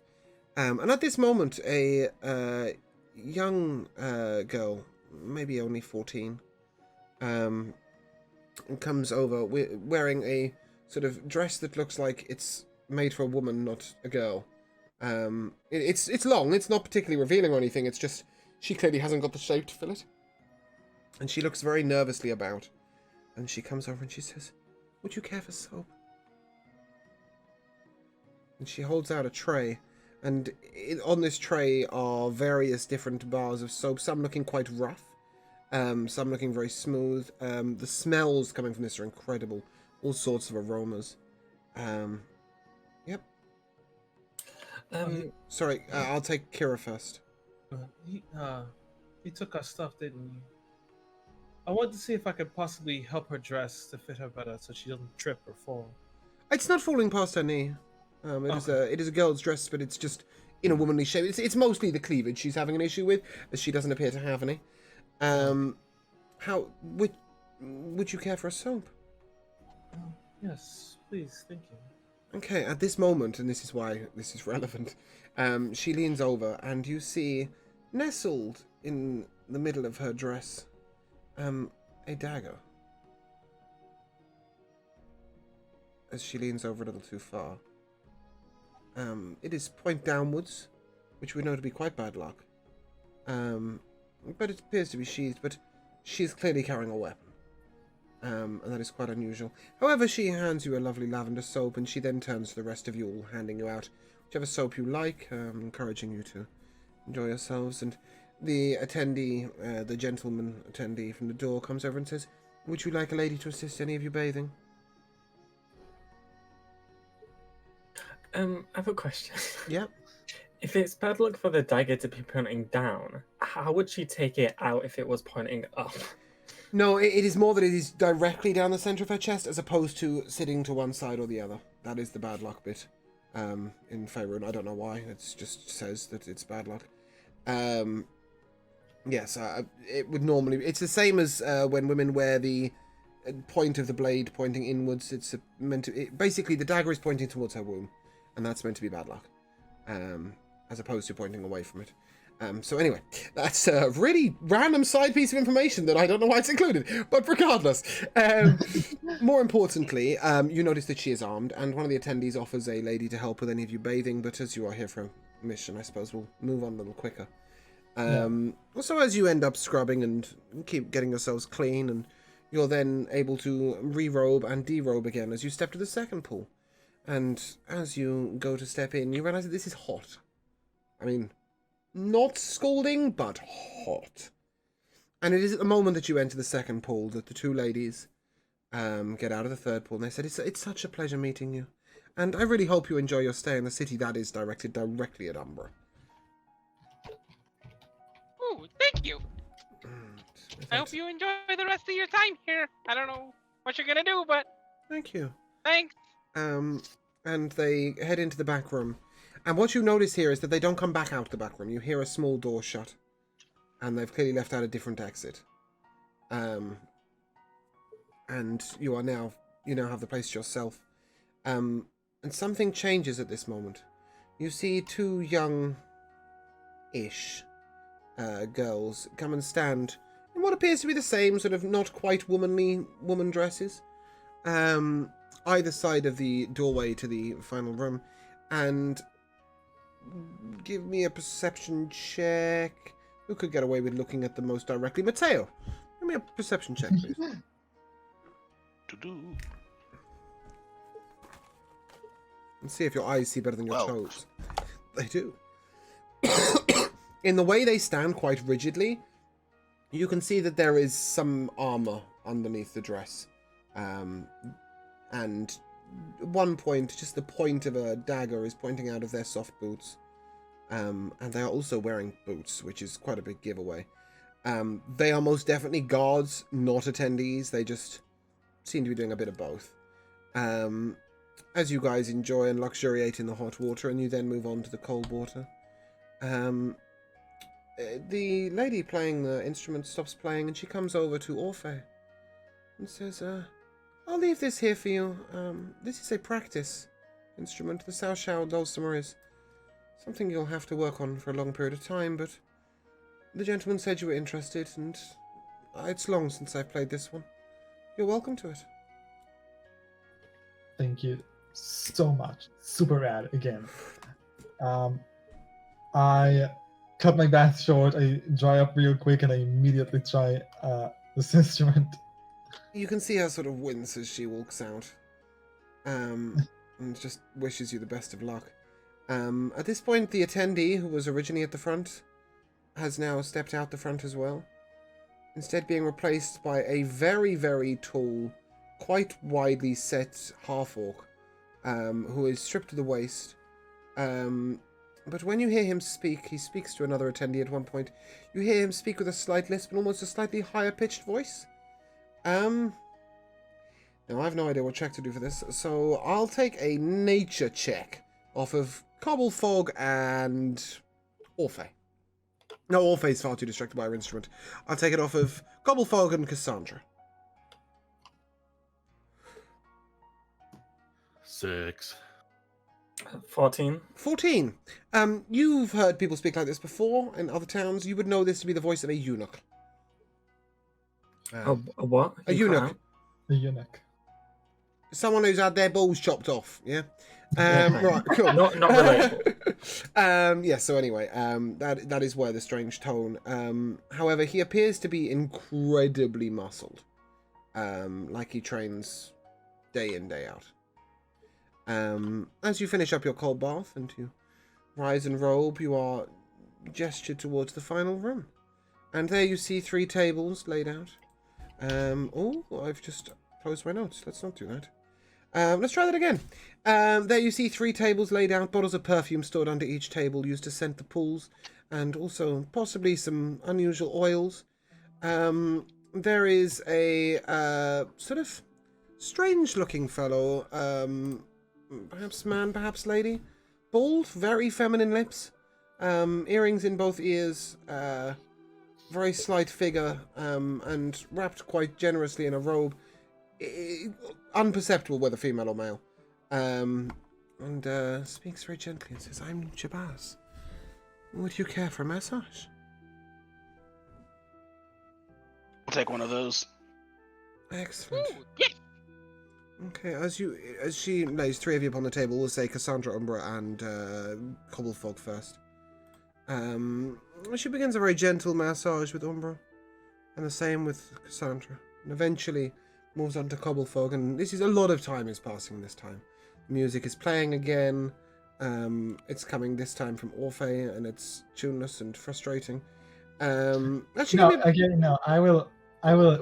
Can I roll a performance to see Not how yet. well I do? You can, but you will minus your proficiency instead of adding it and roll at disadvantage. If you, Wait. However, wish to wait for a couple of hours to pass over the next few days, you will perhaps gain some proficiency in this instrument, and it might be a little more pleasant. I still want to try it. Please now. do. So give me a roll at disadvantage, and I will change the number back. I will flip the number backwards. So you currently have a +6 to performance. What did you roll? So my this lowest roll with a 6 is 10. Okay, so that's a -2. As I am flipping your proficiency for such a complex instrument, so it is minus instead of plus. So yes, that is sort of all sorts of wacky, interesting sounds. Umbra's probably loving it. She probably thinks she's at a rave. Everybody else is completely hating it. However, as the masseuse is massaging, she leans very close to your ear, Cobblefog. And she says, "Did you come in with the password?" Or he, you're not sure. Yeah, we got in Baphomet. Are you... You don't belong here. You're not here as a guest of Vanthampur. Are you investigating? Right now, I'm investigating what a nice massage you're giving me. I mean, that's pretty much what I'm doing. Is there any way I can hear this or anything at all? No, but Cobblefog, give me an insight check, please. No, she's being very quiet. 7. 7. Can I see her whisper though? Yeah, you see her leaning over, but for all you know, she's asking him if he's enjoying himself. Don't worry.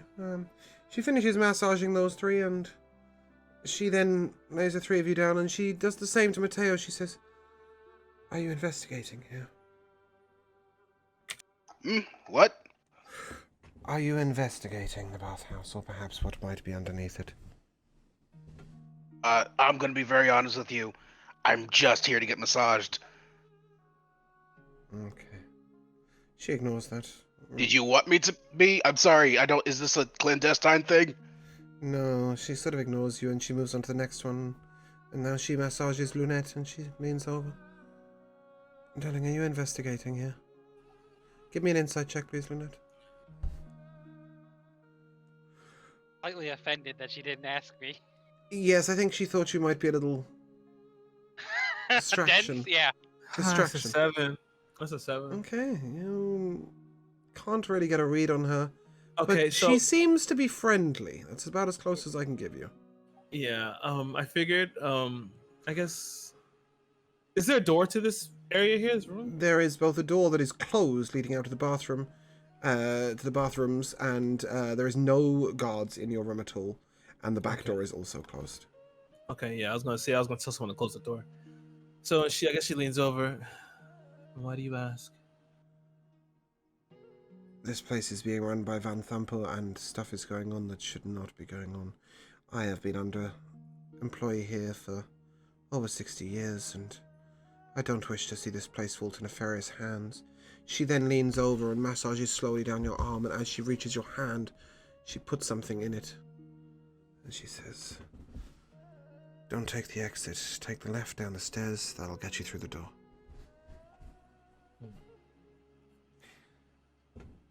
Are you working for the Flaming Fist? Are you just you're just a concern? I am just a masseuse. Always have been, always will be. But I stole the key. And I alerted the Flaming Fist, or at least I tried. I told one of their spies. Something goes on at night. Something strange. They won't let me hang around after business if I want to bathe myself. I don't know what lies beyond the door, but I fear Mortlock's retaliation. Mortlock is the brutish son of Duke Van Thumper. And, well, I just want to warn you and make sure you dress in here before you leave. Anyway, and then she says in your ear, and then she says, "Well, just the one left." And she leans over to Orphe, begins a slow massage. Says, "You know, the trick to that instrument is you need to separate your hands. The right must keep playing constantly, while the left one plays the tune. Alas." Then she rubs a perfumed oil into your back. And at this point, she then turns and she pulls the locker door open. And instead of handing you your backpack, she lets you reach in herself. And she actually leans back against the door to the bathhouse, to the main bathroom. While she's there, I want to whisper to her quietly. You've been here for 60 years. What other nobles frequent here?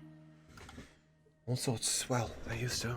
Now, they mostly let the travelling nobles and the very high-up ladies visit, but they say that they're closed to refurbishment to the majority of citizens. The others that come are not here for the baths. They come, they walk through, they go down. Any names? Mostly those of the Van Thumper family, and some very strange-looking fellows, bald with a mark upon the back of their head. Looks a bit like a star with a circle around it. You'd know this to be a pentagram.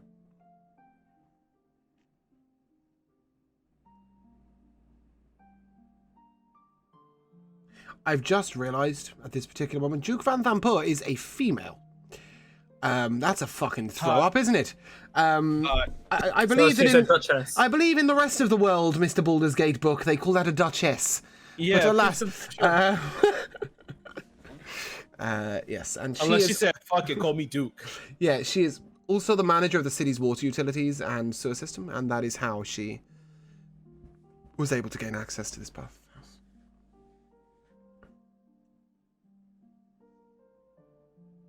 Okay. At this point, she allows you all to re-armor, and then she says, "When the door closes, please, if you wouldn't mind, I wouldn't want to lose my job." And the door shuts firmly, as if she's exited. You hear a push on the door towards the massage room, only to realize that she's locked it. You have some time.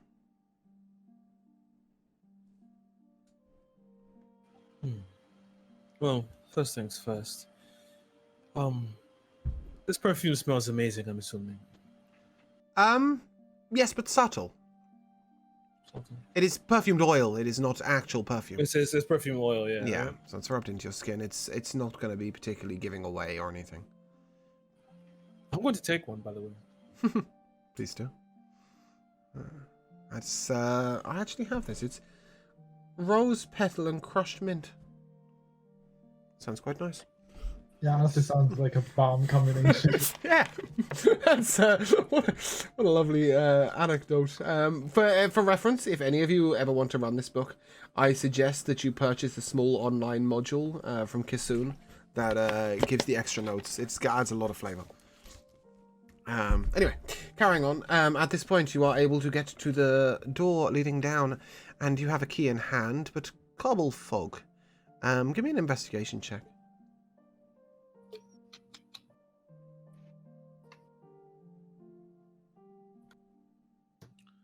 $26. Yes. As you see this door, you realize that this is not one door but two. The key will go through both. And just in between the two doors, you are able to find a sort of small wire that looks like it's set to trip some sort of alarm. Give me a dex or sleight of hand check, whichever you prefer. If you're proficient in sleight of hand, then that will be your dex plus proficiency. I'll touch Yeah. Cobble Fuzz back and grant him guidance. Alrighty. Are you proficient in sleight of hand? Yes, so in future. I'm proficient. Yeah, it's not one of my expertise ones, but it's proficient, so it's 28. Right, With those okay. gloves. It is, yeah. So the way I would normally roll it is add your proficiency, add your expertise. So double your proficiency basically on top of your dex roll. And Sure. if the gloves give you an advantage, then you just add that at the end. So 28 you said. Right, so not only are you able to disable this trap, you are then able to rearm it just to the side so it looks like nobody has passed. However, it no longer triggers when the key opens the door. It would trigger if somebody directly interfered with it. You know, I'm glad we got some help and all, but never trust just a key, guys. No. It's fair to say she's never unlocked that door. I don't blame As the door swings in towards you, I'm going to take a couple of moments to sort of preface a few things. So, first of all, during this scenario scene, I will tell you what the check is. You will be able to designate who you wish to make it. The second thing is, does anybody not have dark vision? I don't think I do. Mateo doesn't, but I can help him with that. Okay, excellent. Otherwise, you will have disadvantage on any form of perception or investigation checks. Sure. And thirdly, what I will do is announce the DC for those mass saves. I will simply ask if anybody has failed it. So as to have this whole, I got a 17 going on. Yep, go on. Real quick, I do have a little trinket that I can lend to Mateo that I got in our first session, which is the dark vision glasses. Yes, you do. They were given out for this very purpose. I genuinely thought you didn't have dark vision. You have dark vision? I'm a half elf, so Oh, yeah. of course you are. Right. Sorry, I had you down as a human. Right. Yeah. Cool. Pass it over. Cool. That means you all have dark vision now, correct? Excellent. That will come in. Just very like Very little tiny little spectacles on the giant Mateo. Okay. And lastly, is anybody over 7 foot tall? Mateo. Probably not. Maybe Okay, like excellent. 6'6". 6'7". 6'7". Beautiful. And is anybody under 3 foot? Do any of you count as less than less than small, if you like? Umbra, how tall are you? Or 10. Fantastic. Oh, you're not even that short. I don't know why I always think of you as like 3'3".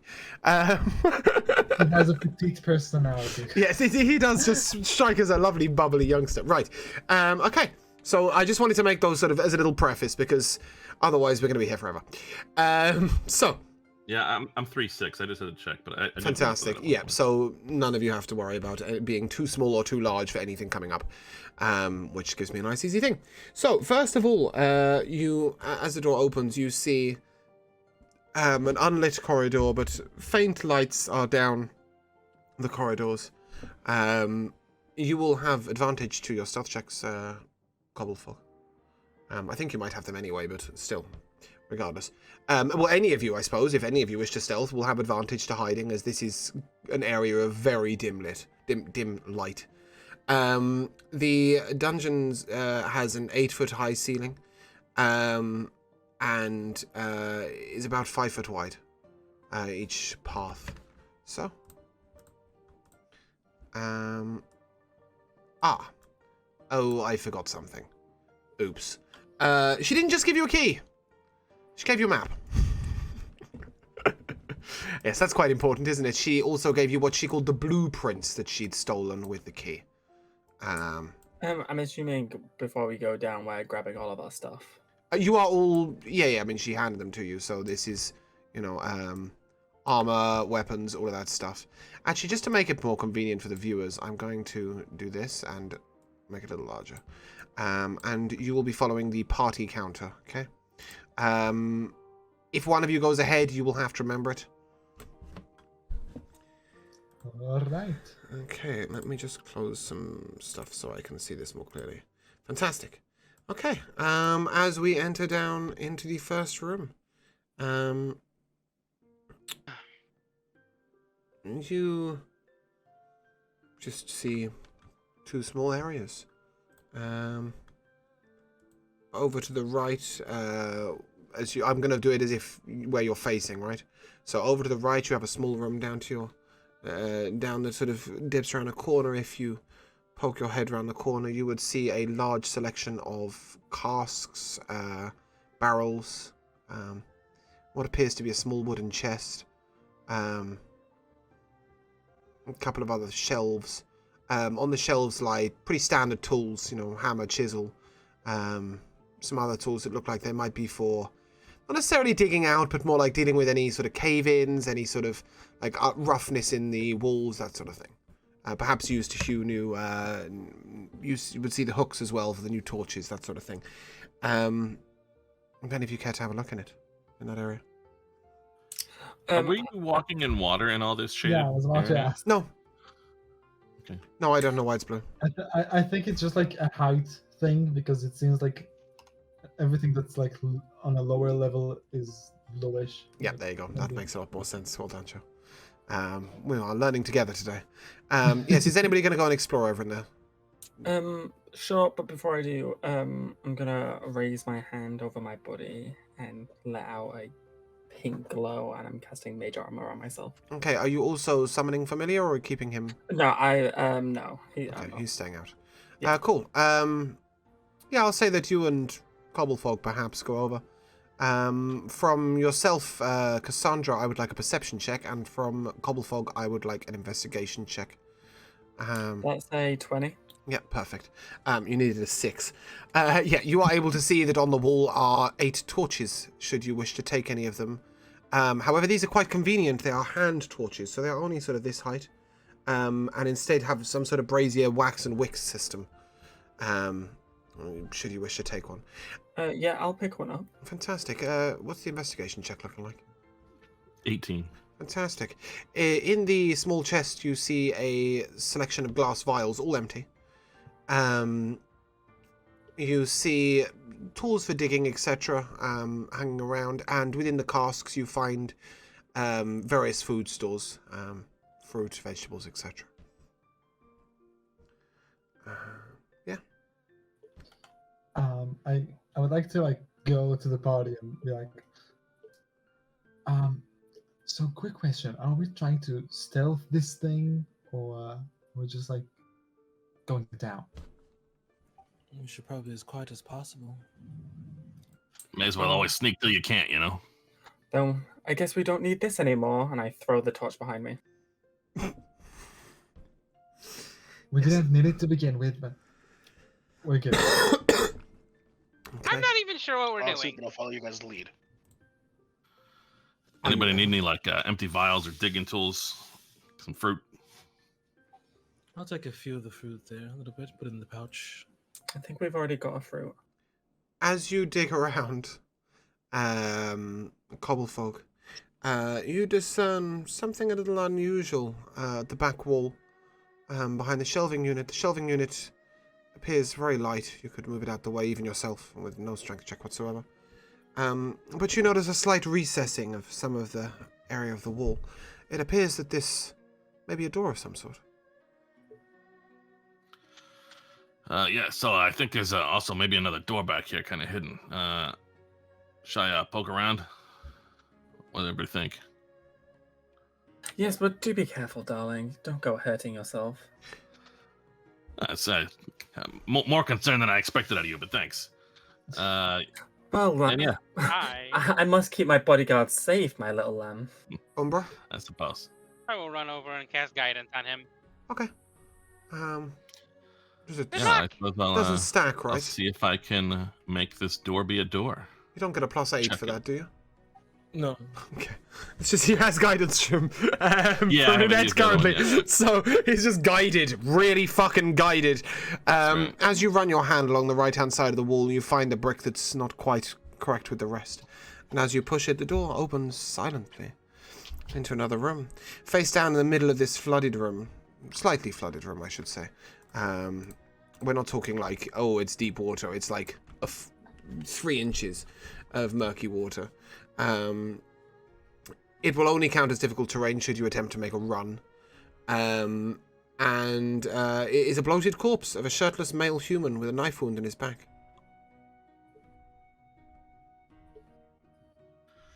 All right.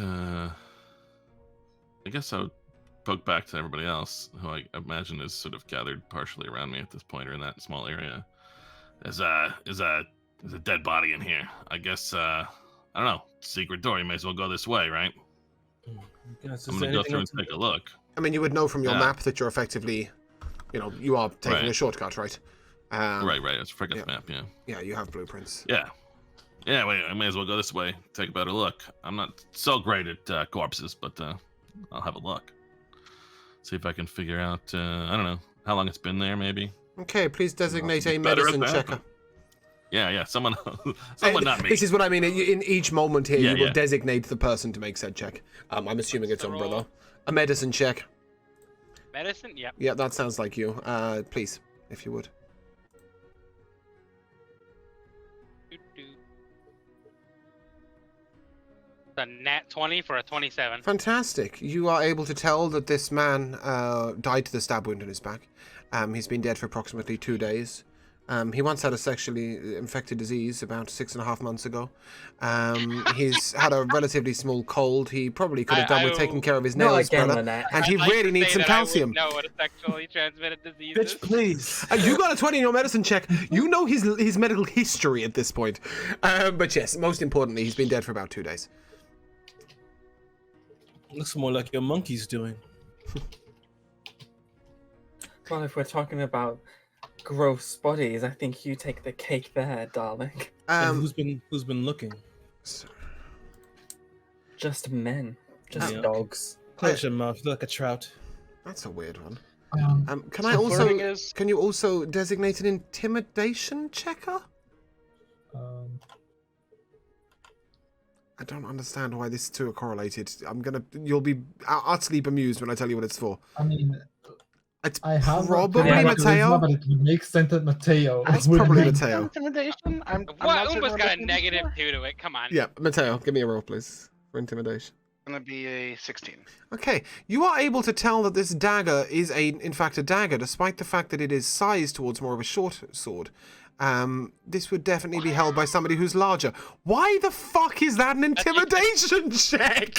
You scared that you. Investigation. I think it's that you scared the blade into I telling you didn't the think that. truth. It's probably investigation. You're right. Okay, there we Yeah, go. probably But it says intimidation. I'm just sitting there going, "You've intimidated the blade into telling you its nature." Is it a dagger or a short sword? Yeah, exactly right. So you said it's a short sword. No, it looks like a short sword, but it is in fact a dagger. It is just Isn't it? for a larger person. Well, can I take it? Sure, it's got a serrated blade. Nice. To you, it will be a short sword. Mhm. Just a That's short fine. sword. A short sword where you will need to make a strength check to retract it again. After you've stabbed it into somebody. At this point, would you designate somebody if they are looking ahead to have a look around at all? Perhaps somebody who might be able to investigate. I can definitely, if we're taking a close look. I don't always spot things great, but I understand them excellently once I see they're there. So I can do some investigation. Yep, would you like to investigate the floor on the way through as you notice... I'm going off passive perception, that's why. As you notice, a few of you, that there are some strange recessed tiles on the floor, perhaps a... You have a pretty nutty passive little perception. small circular hole. Yeah, I noticed. I was like, it says a 10 passive perception. You've got a passive 17. I'm just like, yeah, fine, done. James, are you gonna move the counter? Oh, sorry. God, I completely forgot about that. Probably not, to be honest. I'll probably leave it everywhere behind, but thanks for the reminder. So you went across this secret door, and you're now standing here, and this is the small corridor where you notice that there is a small hole on the wall. What's your investigation check, please? That's 25. Fantastic. You notice that this is most definitely a trap. There is a pressure plate on the floor. You could step over it, or if you are proficient in thieves' tools, you would be able to disarm it quite easily. I certainly am. I am expertise in thieves' tools, so Excellent. I'd be happy to try to. Yep. Guidance, I not would say your give me a dex check with your ultimate guidance, but honestly, you can't actually fail. So Hey, I'm fine with that. yeah, you lean over. I've just looked at your plus and I was like, yeah, no, he can't fail that. It's DC 11. Yeah, you are able to take out the mechanism through which the pressure plate is activated. Great, I just slapped and- him for no reason. You get a dart +1 out of the trap. That's a really cool thing. I need to pick up on that. You disarm the trap and get the thing that hurts people? Sick. Nice. Nice touch. Well spotted, everyone. I got this one disarmed for now. We gotta keep our eyes open, though. Okay, I assume we're going with Umbra, but I need a perception check, please. As you look through to the next room. Yeah, it's definitely Umbra. There's no doubt about that. 15. 15, okay. You're able to see into the room ahead, and you see 3 wooden beams bracing the ceiling of a, again, slightly flooded chamber, a couple of inches of water, which features a stone altar covered with entrails in the northeast corner. Hanging on the wall above the altar is a 3-foot-tall steel mask, cast in the form of a frowning human skull. However, you don't see anything else. Mildly unsettling. So this is the altar over here. Okay. Is the party entering? Who will lead the way? I'll lead the way. Okay, fantastic. Make a dex saving throw, please. Umbra failed her perception check. That's the nat 20 for a 24. Fantastic. As a small vent of flame comes out of the ground, Umbra, you suddenly notice that there are 3 of these. 1, 2, 3.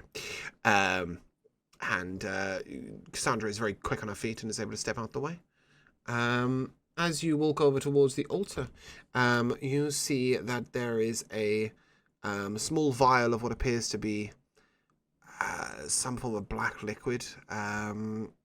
Please designate somebody proficient with an alchemy tools or a poisoner's tools. If you don't have one of those people, then I will get you to do something else. That would be me. Okay, fantastic. Poisonous tools.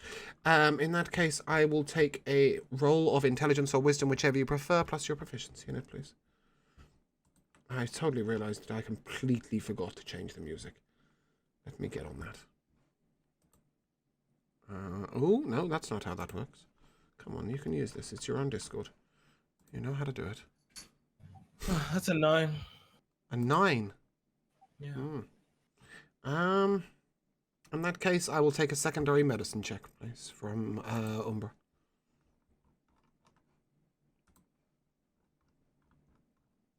14. Unfortunately, neither of you is able to discern what this liquid is. You do, however, know, Umbra, that it is not a nice liquid.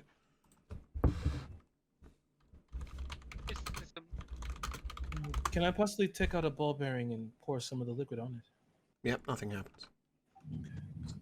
I'm sorry, I could just that one's a no-go on that. I'm gonna get closer to the mask. Okay. Designate a history check roller, please. I have a +4. Or religion. History or religion, your choice. I have a +4 on both. Okay, yeah, roll for it. They give different answers, so roll for both. Okay, that's a 12 for history. Okay, that's a fail. That gives nothing. And that's a 6 for religion. Nope, you ain't got a clue. I will Okay. also take any bard that is proficient. Oh, sorry, I've clicked the wrong page. Any bard that's proficient in history. You may roll a d20. I'm not a bard, so that. You're not, are you? You're just No. a warlock poet. Yes, okay. Well, in that case, you ain't got shit. Okay, Is as this not I playing music anymore? I'm not hearing anything. I don't hear anything either. Should we try again? There you Oh, go. there we go. This is my favourite of mystery tracks. Sorry. Is that what? Moan? Moan? Go on. Can I take the liquid and go back to the body? Sure. Dump it on the body. Dump a little bit on the body. Nothing happens. Okay. Then I'll come back. At this point, Miss Poisoner, you have probably realised that this is an ingested poison. Yes, I have. Okay. This is really interesting. As I'm close to the mask, can I see if there's anything magical about it? You can tell that it has no magical properties. You just don't recognise what the visage is. However, if I will take an investigation check from Cobblefog, please.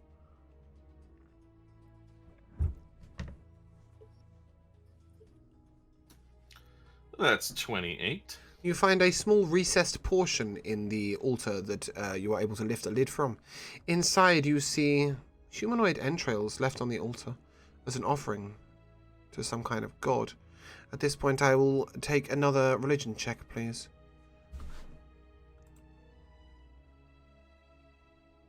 Is that from me or just from whoever's good? No, from this is Cassandra again, please. Yeah. Religion, yeah? Yeah. That's a 6. I rolled a 15. Okay, I can take that.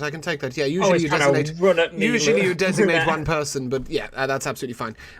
You would know this to be a typical offering to the god of murder.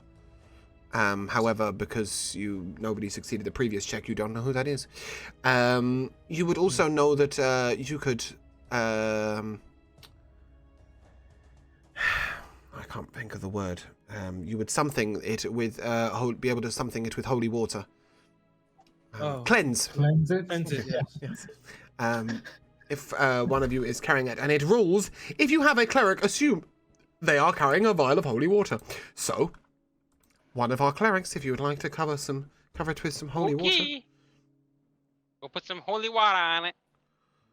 Okay, as you pour the holy water on the entrails, they melt away and the altar smoulders. And as the entrails burn away, you find one single blood ruby at the center of the recessed bowl. Cobblefog, what was your investigation check? 28. Right, okay. You would also have noticed that in the very bottom of the bowl was the tiniest of minute needles as you investigated, and you would have been able to remove that very gently. It appears that needle is dipped in the same liquid that is on the right. So ingested or injected, I guess. Yep, and you get a ruby worth 140 gold pieces. Why 140? Why not 150? Or 160? So, or Why 80? not 1,000? Yeah, or a number divisible by 6. I don't know. Umber, darling, do you want to keep that vial, or can I have it? You can have it. I have no use for poisons. Thank you. Okay. As you have completed your altar mode, Never accepting a drink from Lynette while she's got that poison. you see a small tapestry on the wall. The back of this dry alcove is hung with a 5-foot wide, 7-foot tall tapestry. It depicts a grisly scene of 4 faceless figures ripping apart a 5th figure who is screaming. Can I have a perception check, please? Again from Umbra, I guess. If I could stop bouncing around and actually press it. Oh my god. 14. Okay, you are able to see that there is a small bit of yellow mold growing around the edges of the tapestry. And in fact, a 5-foot square patch of yellow mold clings to the back of the tapestry. You would know that if the tapestry is disturbed, this would do something, affect the mold. I will need a nature check designee, please. Nature or survival, it says, sorry. I think that's Mateo. In my nature? No, I think you're survival, right? Survival, I can do. What's your survival? Oh, no. No, No, I thought he yes, was no. proficient. Sorry, was that Umbra that was proficient in survival? Oh, you're I'm not just proficient, you're but I just have a stacked +5. as fuck with wisdom. Right, okay, yeah, please give me your survival check. Note, 14. if you had a ranger, you would have advantage. You are able to tell that this mold releases deadly spores if the tapestry is disturbed. Ooh, we should not touch those. However, with your perception check of 14, you are also able to tell that perhaps it is covering something specific. Ooh, I guess we gotta touch those. Well, it's a choice. It's not, you know it doesn't go anywhere. You've got the blueprints, right? It's just if you want whatever might be behind it. I wonder. So if this it released spores, was this check high enough to discern exactly the genus of this? I will take a nature check for that. Sorry, I keep forgetting. When I say nature or survival, I actually need both. For 2 different answers. I'm pretty bright. I'm actually kind of decent in nature. If Yeah, you go got on, go plus ahead. 5 there, unless anybody's really good. Go ahead with your nature. Yeah, we've really given me a balance of characters. I don't think there's a single check you haven't got someone who can do something with.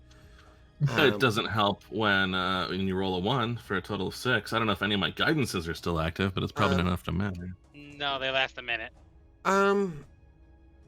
Okay, so note here, if you have a ranger, you will be able to discern this without cause. Okay, it's fair to say that, Lunette, you might be able to determine the genus if you were to disturb it from a distance and perhaps see the effects. Trade-off is you'd have a ranger in the party. Okay. Yeah. So I'll take a step back and tell everyone to step back. I mean, wanna take I'm ruling the party as 5 foot away anyway, which is plenty of distance. All right. Can we light it on fire? I Sorry? want to try and Can we light it on fire? I guess the fire would kill spores. Let's have the check from Lunette first. Okay, fair. Well, I want to see if I could use thaumaturgy to maybe disturb it. Okay, yeah, that's absolutely fine. As it releases a 5-foot square, 5-foot cubed spore patch, I need an Arcana check, please. As to the nature of its magics. I'll take it from Cassandra, if that's okay. Cassandra, please. Yes, please. Oh, did you roll like shit? That's a nat 20 for a 26. Fantastic. You are able to tell, and you'll love this, Orphe, that if this is struck with fire damage, it expands at a multiplicative rate of the number of damages you deal to it. However, if you deal cold damage to it, it will shrink immediately and flee. Good luck with your fire. It's a good. I mean, I don't have anything with fire, but So. It also says, okay, here we go. It's your moment, apparently. If you have a warlock and they are able to Eldritch Blast this, they would also know that this would remove it immediately. Well, That's really cool. Why does Eldritch Blast do cold damage? No one knows. Fire away, my friend. it doesn't do. I thought Well, Eldritch it does Blast does force force damage. It does, Does but force damage. apparently the nature of the demonic magic is enough to get rid of the mold. But I don't do demonic magic, so Well, it says if you have a warlock, you can Eldritch Blast it. I'll take it. whatever. Okay. This is where he turns around and goes, I'm a warlock. I have no Eldritch Blast. All right, ladies and gentlemen. Please move aside. Turn off any kind of messaging spells that you have active and enjoy the show. And I just blasted with my Eldritch Blast. Okay, cool. You leave a small hole through a perfect circular hole through the center of the tapestry, revealing what appears to be a metal panel behind. And what you also notice is that the mold sort of shrinks all the way up to the top corner where Umbra saw it, and then dissipates into nothing. Behind it, you see the metal plaque. And if I can have an investigation check, please. Guidance. cover fog. I think that's more your your field. Yeah, I think so. I can also add a D4 if I want. Gonna pat him on the back and be like, "Don't fuck it up this time." I like to, I eventually use your guidances once in a while. So what the hell? Roll Just that. use it then. We can cast them infinitely. So 18. 18, fantastic. That is exactly what you need.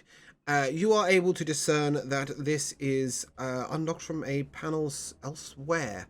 Luna, perception check, please. Umbra, perception check. Yes, I called you Luna. Fucking call me Luna. I did. I don't even. I mean, You've called me every character I've ever played so far. I haven't called you Fredigar yet. That's your own character. Yeah, true. That would be a bit weird, wouldn't Big talk, 19. you know? 19? Yep. Fantastic. What is really rolling exactly what you need? Up to the left, you notice a small discolored stone. However, it is 9 foot above you. Any character with a height of over 6'5" will be able to reach this. Mateo, please press it. Oh. And slap it. Also, Mateo could just pick me up and bring me to Sure, it if sure. he couldn't. But yeah, otherwise you need to find a way to touch it, that's all. As you do, you hear a small... as the metal recesses slightly, and it now reveals a small hand at the bottom corner. With your investigation, you're able to tell this is not trapped. Please open it. Then I shall open it, yes. Okay, and here we find something very useful. You find one scroll of mass cure wounds. That's pretty sexy. And one scroll of lightning bolt, which will cast at the 5th level. You will only be able to cast the lightning bolt if you are a sorcerer, wizard, or bard, and you will only be able to use mass cure wounds if you are a druid or cleric. Yeah, who wants to take a hold of these? We got some healing magic. We got some. This looks like Both of them are cast at the 5th level. Sorry. lightning. I guess I'll take the lightning bolt scroll. Okay. Since am I the only one who can use it? Yes. It's convenient. Darling, that's for me. Yep, and the mass cure wounds, I assume, is going to Umbra? Or are you diversifying your healing and handing it to Luna? Up there. I can take it. It's fine. Okay.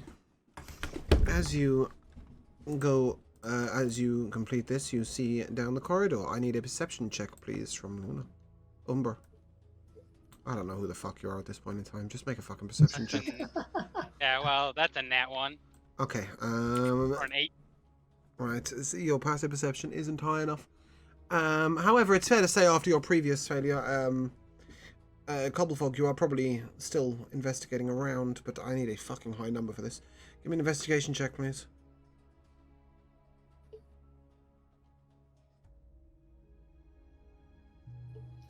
When you roll a 2, total of 11. No. Okay. In that case, as you head down, I will need a con save from all of you. Whoa. How do I even roll that? Save It says to roll a 1d3. Anyone got a 3-sided dice lying around? I think you just roll a d4 and know the 4. No, I'm just gonna roll it as a 2. Did anybody get below a 16? Yes. I did. If you did, you take 2 points of poison damage as a small cloud of poison is released into the room. You also see in this little triangular room. Oh, we need a bit more map. Sorry. Oh, come on, pick it up. There you go. You no longer need the bathhouse. It's up you go. Down you go. Down you go. This is such good music. I love this track. It's just a, real atmosphere thing.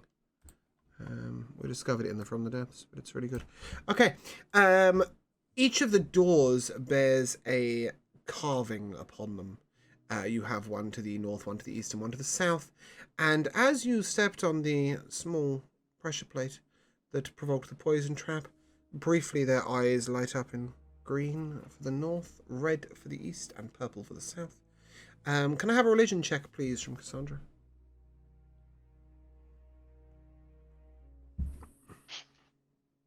That's a 6. In that case, I will take a straight intelligence check from any cleric. Both of you roll. Sorry, James, what were the colours of the eyes again? Red for the... green for the north, red for the east, and purple for the south. It's really annoying Nothing because for it the says west? east, north... No, you came through the west. There is no door. Fair. Okay, cool. And if the west door is looking at you and you didn't even open it, I'm terrified for you. Yeah, intelligence check, clerics. Did anybody get above a 12? Nope. I got 3. Sick. Alright, you haven't got a fucking clue who these people are. But can we just assume that they are the 3 dead ones? Since Yes, they're you would know that hearing they are the about- gods of the dead 3, but you don't know which one is which. But that is life. Ooh. Ooh. Would I be able to look and see the symbol for what was the one that I saw? The unicorn looking? So the one on the symbol? east is a... Oh, you don't see a Miley symbol. He's a good god of druiding. The one to the east is a tall armored man wearing a bucket helm with his right gauntlet painted black, clutching a set of shackles. To the north, you see a carving of a man powerfully built with a skull for a head and long curved blades where his hands should be. And to the south, you see a cloaked figure whose face is hidden under a cowl. In skeletal hands, he clutches a screaming skull. Now, those of you who have your blueprints would know that the north goes back to where you came from. So you have the east and the south.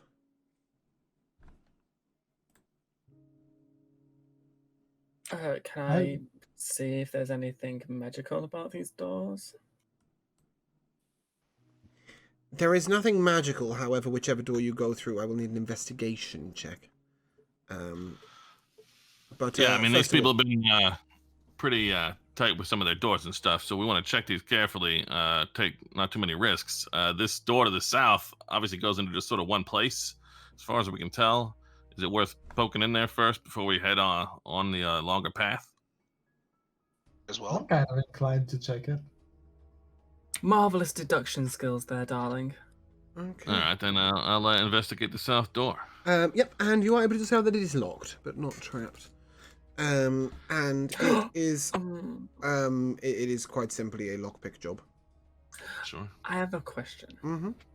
So, you taught my cat how to pick locks. Yeah. Does my monkey also have claws? No, but you could summon the cat instead of the monkey. Great sentence.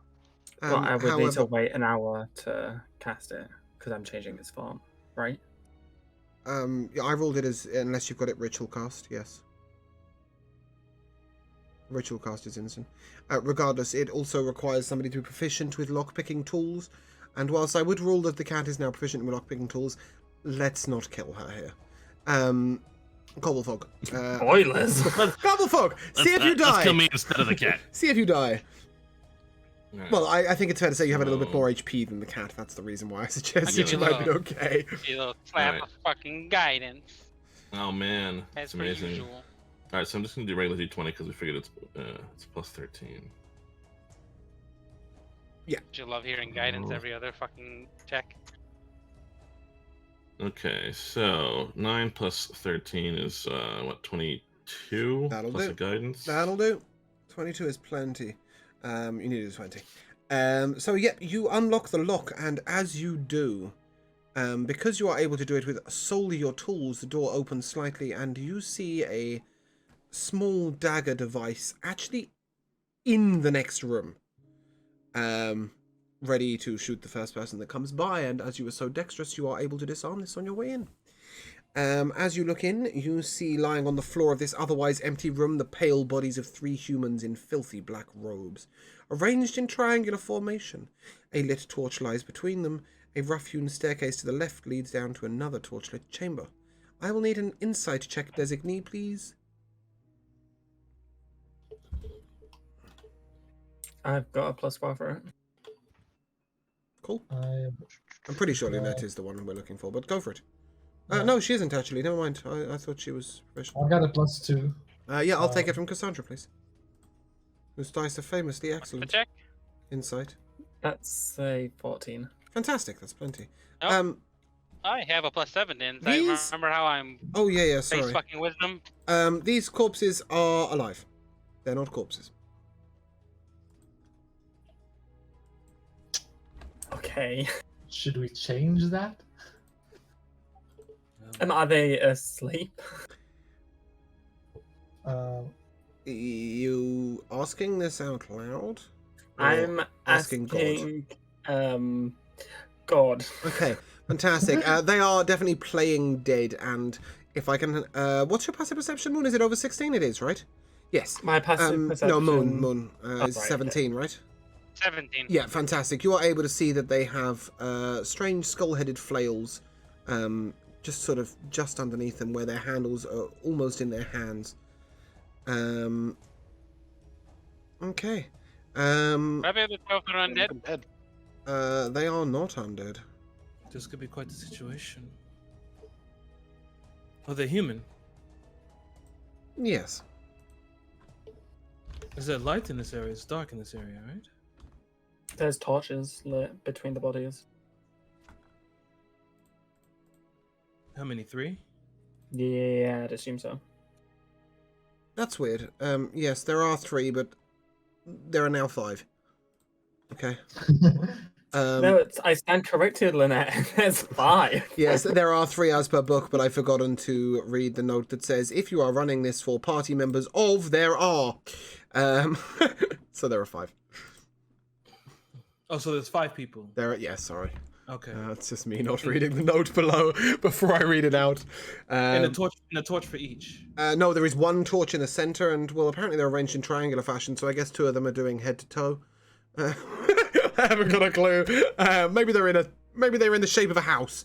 There you go. But yes, regardless, they are around 1 torch, and if you hang about much longer, you're going to lose your surprise round. So roll initiative, please. I'm going to touch Cassandra and give her vigilance. You have advantage on your Okay. initiative roll. Funny. Initiative Fantastic. starting with Orphe, please. I've got 2. Excellent. We'll be starting with Which you. is which is a 1+1, by the way. just so Mateo. you know. 6. Lunette, 11. Calavar. Sorry, Cobblefog. 21. Oh, that's more like it. Cassandra. Darling, you should have used it on yourself. I got a 19, then a 20. Why did you get a 19 and then a 20? I gave her 'Cause, advantage on her initiative. Oh. Is that a nat 20 or a dirty 20? Dirty. And Umber. Filthy, even. 10. Okay. Cobblefog, you're up. You realize that these enemies are alive. They appear to be cultists, perhaps. Yeah, I guess they seem. It's very weird that they're pretending to be dead in the middle of their own dungeon. But It If might we've have seen something the- to do with the doors. Just a Yeah, heads up yeah. on that one. yeah, so I guess I will run over to one and try to dagger him while he's still on the ground, so I get advantage while he's lying down. Yep, and that is also a sneak attack, should you wish. Yeah. I cannot get rid of its damn temp HP that I've accidentally put in. Hold on a second. Because I've given it 260 temp HP. And that's not very helpful, because you'll be in this fight for a fucking day. Okay, sorry, yep. So there's just 5. I'm just going to rule as you're all hitting the one closest to you until you're hitting the next one. A 19 will hit. Yeah, didn't have it set to advantage, but it doesn't. No better. No, Anyway. that's fine. Yeah. Okay, so we got 1d4 plus 4. That's 8 plus the You should sneak. roll it again in case you crit. I did, He and did. it wasn't. So 11 total damage. Oof, Oh, that okay. sneak attack damage is sad. Okay, Yeah. he appears to be wounded, minorly. Does that conclude your turn, or are you bonus action hiding? Yeah. What's going on around here? These guys are all up in the upper chamber sorry, of this I thing. really need to move you guys into here. Yes, there are 4 pillars at each. 3 pillars at the top right, bottom right, and bottom left of the room. Yeah. So I that guess would I hide will. behind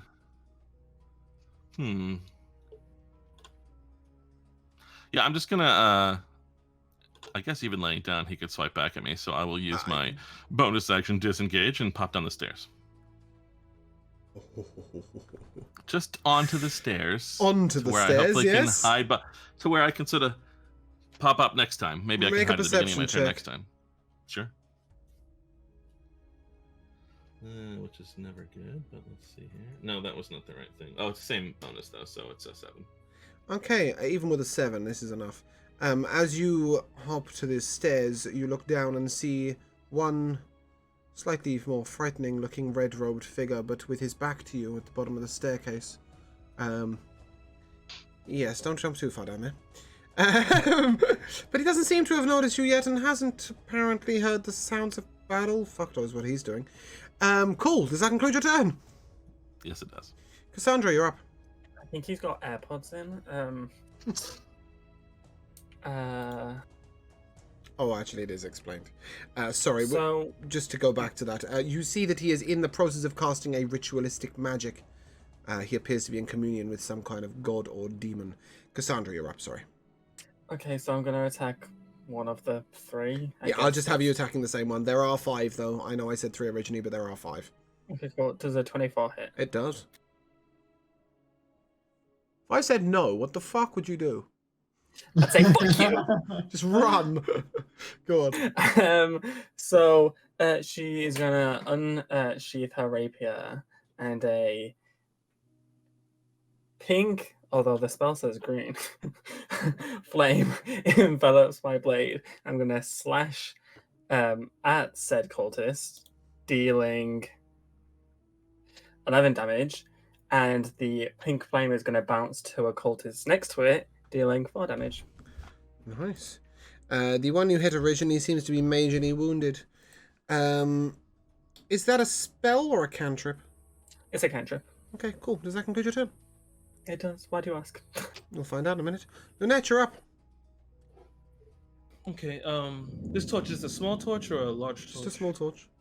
Small torch. It's in between it's in the middle of all of them, right? Yes.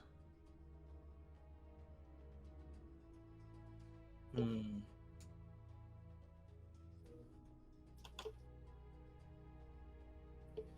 I'm going to. I guess I'm going to toll the dead the nearest one. Okay. That is a 1 on the wisdom save. Nice. Aren't they prone? Don't they just auto-fail deck saves? It was a wisdom save. That's all it did. Gotcha. And I tend to roll them at disadvantage because it depends on what sort of thing you're firing at them, right? You can still roll around on the floor. Yeah, he's dead. Cool. Also a cantrip. Told the dead. Yeah.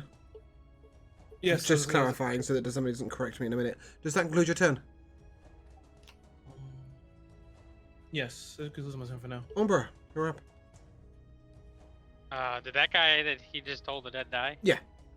You have 1 who is Okay. minorly wounded and 3 that are untouched.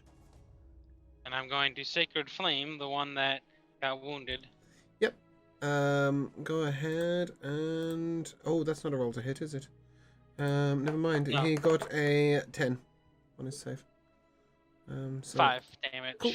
5 radiant damage. And confirming once more, still a cantrip. Yes. Yeah, I mean, I know that it's a cantrip, but I'm just confirming so I don't make a mistake. Does that conclude your turn, I cast it at a 9th level. Doesn't matter, it's still a cantrip. I know. Does that conclude your turn? Yeah, that's the end of my Okay. turn. No spiritual weapon yet. Nice. Mateo, you're up. I'm going to leap on the closest one and attack with my longsword. Please do. Just a quick question, James. If I was to have my familiar with me whilst in battle, would he roll his own initiative, or would it be after my turn? I will always be directly after your turn, and I will not let him attack directly. I think I did say this Why? about with familiars. You don't use them in battle. Instead, they give you other sorts of advantages, such as advantage to hit if they are in a place where they may gain you extra perception or be able to show you weaknesses of the enemy. They may be able to distract an enemy so that you can avoid a hit, etc. But I won't let them attack in combat. Mostly because then they get attacked back and then they die and then you sad. Yes, that was 10, right? 17 hit. Yeah, that hits. It's 10 damage, right? 10 damage, Mateo? Mateo? Hello? Yeah, you're doing that thing again. I need to push to talk for a little second and then a talk. Was that 10 damage? Sorry about that. That is 10 damage to the Fantastic. person that I have Cool. mounted. Marvelous. Does that conclude your turn? Sure does. Thank you. Orphe, you're up. I'm gonna Eldritch Boom one of these fuckers, and Eldritch Boom. Fuck me. All right. Is that the one that's Fuck the injured? blast, just the boot. One of these that's injured, or one of these that's full health? one of them that's injured. Okay, there is only one that's injured. Yep. Roll to hit for me. Wait, first I need to roll an attack, and that's 16. Yeah, that's what I said. Roll to hit. And are you firing one blast, two blasts? You're level 2, right? So it's 1. Yeah, obviously. Okay. Yeah, Yeah. Roll damage for me, please. That would be 11 damage. He's dead. 3 Yay. remain. Eldritch Blast, still a cantrip.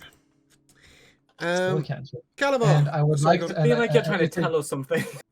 If I can, I would like to move a bit closer to the staircase where Cobblepog is, not You're not going into down, the yeah. staircase. Okay. By him. Yep. Cool. Goodbye. That's absolutely fine. Cobblefog, you're up. There is All right, one. so- There is one corpse lying particularly near the stairs, which is very much within your reach. Yeah, and if he's still down, then I'll. Yeah, there's 3 of them. They're Stab him? still playing dead. Yeah. Yeah, please do. Get me my thing here. Oh, it should be advantage on that then. Alright. That's natural 20, I believe. Yeah, that'll hit. Amazing. So then that's this damage, which is 10, but the sneak is also going to be doubled, I believe. Yep. That's So certainly that my should roll. be a total of 18. Okay, are you doubling or rolling twice? Well, the D&D Beyond had it auto like it Auto did, roll it rolled twice. 2 Yeah, dice. cool, perfect. Okay. Yeah. So that was a total of 18. But then the sneak I doubled. I can roll it twice if you want. No, that's fine. 4's a good roll. Yep, was that 18? Yes. Fantastic. He is majorly wounded. Excellent. Bonus action? I guess. I'll allow you to just I don't know. hide I behind can- the pillar. Yeah, so right. Yeah, if Orpheus come over and there's some stairs in my way, I can sort of hide there, I guess. Yep. Cool. And finally, one leaps up. And be glad you got your surprise round. He will attack at Mateo first. That is an 18 to hit. Hit. That will do 3 bludgeoning damage. And then he will turn with his other hand and raise his hand towards... Where's my d6? There we go. Cassandra. That is a 18 to hit. No.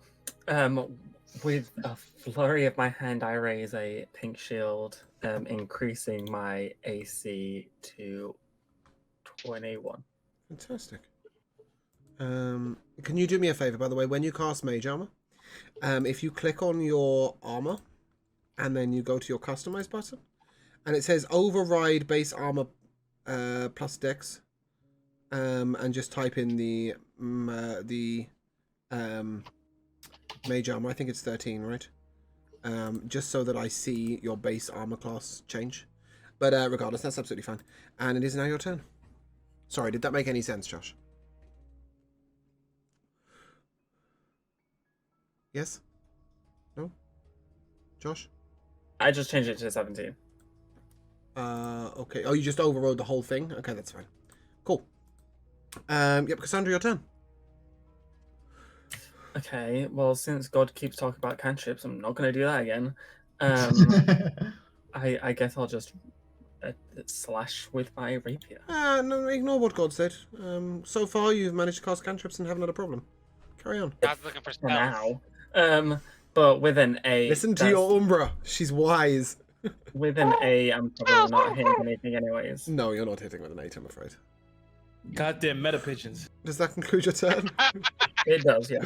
I love that you got the reference. That was beautiful. The second one leaps to his feet. He swings at Lunette. Yeah, he thought he was swinging at Lunette. I don't know what he actually swung at. And then he's going to cast on Umbra. He raises his Look at my hand. Does a 21 hit you? No, it does. Yeah, of course it fucking hits me. I don't You even have take armor. 9 necrotic damage. Son of a Actually, bitch. is that within 5 feet of me? It is a spell, but yes, it is. Then I'm going to activate my fighting style interception, and I'm going to use my shield to reduce the damage. I thought that was only for melee weapon attacks, no? If a creature you can see hits a target within 5 feet of me. Oh, that's all it is. Okay. Oh. Sorry, is that a creature you can see within 5 feet of you, or a creature you see hits a target within 5 feet of you? It's a creature you can see hits a target other than you within 5 feet.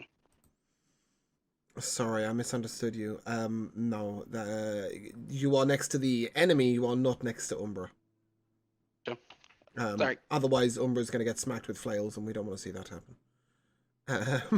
So, yeah. Some people could say they want to see that happen. That concludes his turn. Lunette, you are up. I have ruled that you are slightly in front of Umbra.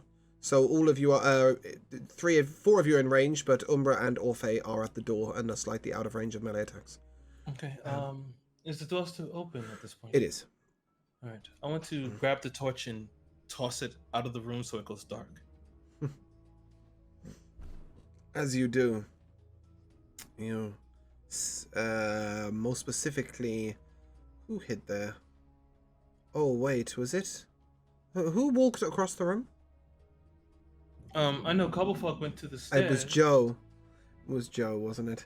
Yes, Jellyfish Joe. You see the cultist who was currently engaged in spellcasting noticed the lights go out. He turns and he raises his hand. The room lights in a really eerie red light. You will have disadvantage on all saving throws from now onwards. And you can ignore me asking about cantrips. Sorry, Lunette, carry on. Interesting. Okay. You got a friend. If that's the case, so the It's at the bottom of the stairs. I would roll Yeah, it yeah, 15 I'm foot from where That's you are fine. standing, 10 for everybody else. I'm going to cast Guiding Bolt on him. Okay. Roll to hit.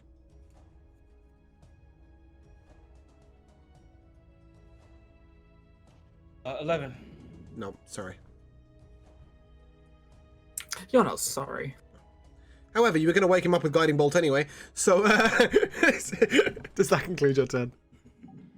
Yeah, I'll conclude my turn. For now. Sorry. Umbra, you're up.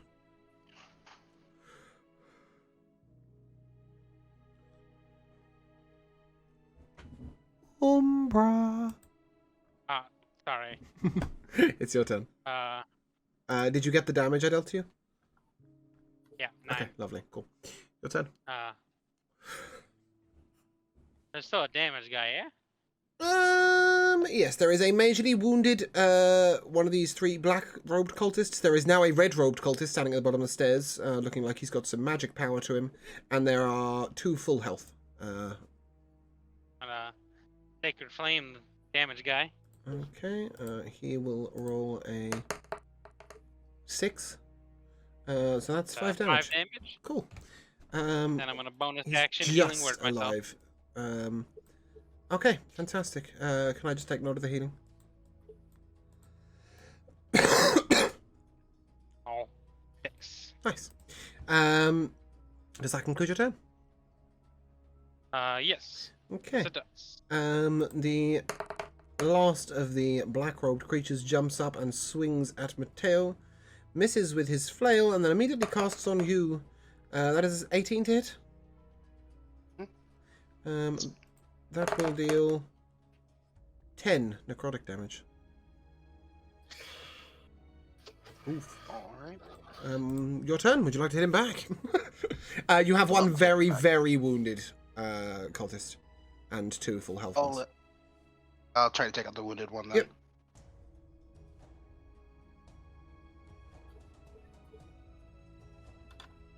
Be an 18. Okay, you smash him in the face with your sword, and he is dead. Unless you can do less than 2 damage. Which I'm assuming you can't. So, Orphe. Sorry, does that include your turn, Mateo? I think I'm gonna throw a Shield of Faith on somebody or next to the. Oh, let's throw it on Umbra. Yeah, excellent decision. It's +2 to AC, correct?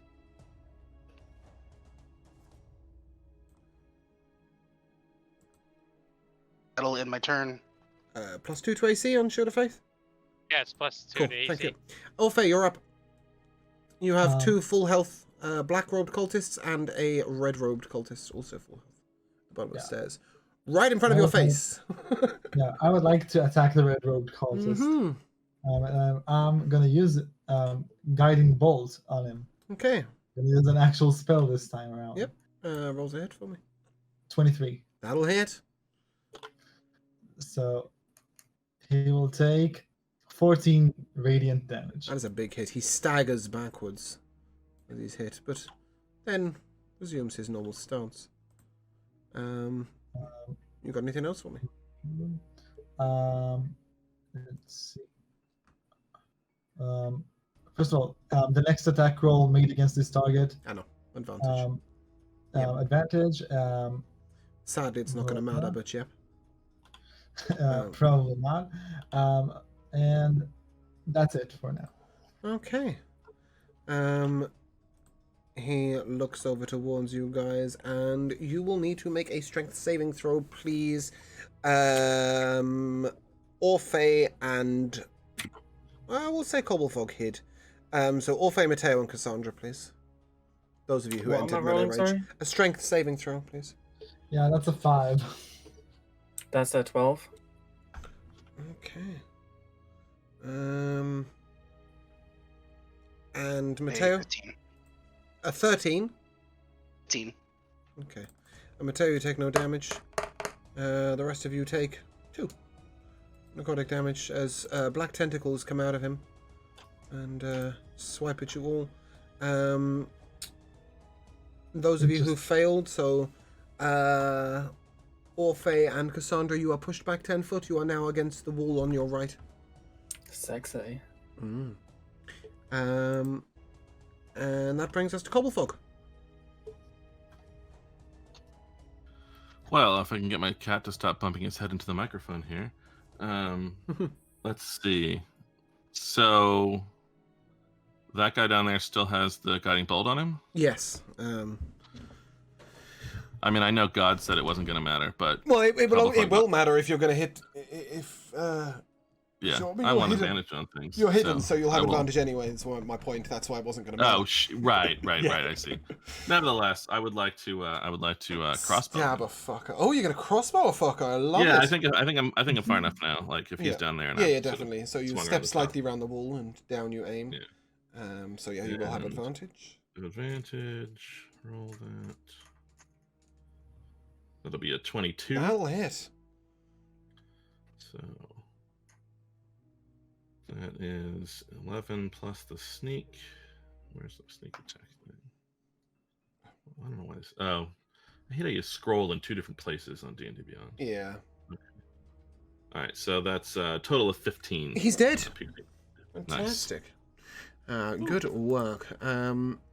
You cannot bonus action hide at the. Oh, you can bonus action hide at the end of that if you want. Yeah. So I guess I'll come down closer to him so I can be hidden from the guys up above. Okay, Matteo, you're the only one in range. He will step up and he will swipe you. Oh my god. Does a 26 hit you? Yes, it does. Oof, yes, that will hit you. Oh, you're lucky. Okay, I crit you for 4 bludgeoning damage. on a 2d8. 1 HP. Okay, I crit you 4 damage on a 2d8. He will then turn, however, and cast on Lunette. That is a 22 to hit. That hits. You take 7 necrotic damage. Cassandra, you're up. There are 2 enemies standing. What in the room? Yes. Plus the third. No, that's the on red there. one's dead. Oh, right, okay, sorry. Are they within 5 feet of each other? Yes. Sorry, I was trying to work out who was who. That's yes. a nat 20 for a 26. That is going to hit. Okay, whichever's not the weakest. Like, the one with most health. They both have the same amount of health. So just the one nearest you. Okay, sure, fine. My rapier is ignited with a pink flame again as I slash, doing 15 damage. And then the pink flame bounces to the other cultist, dealing 4. Did you roll the 4 twice? The 4 isn't a roll, it's just my modifier. The green flame blade. Yep. Okay, so in that case, you would just do a straight double, so that's 8. For a crit. Okay. Does that conclude your turn? It does. Okay. Lunette, you are up. You The have one fairly wounded, one slightly wounded. Both black robed. okay. On the fairly wounded one, I'm going to. With the more wounded one, I'm going Yep. to tell the dead. Okay. That is a. It's a 19.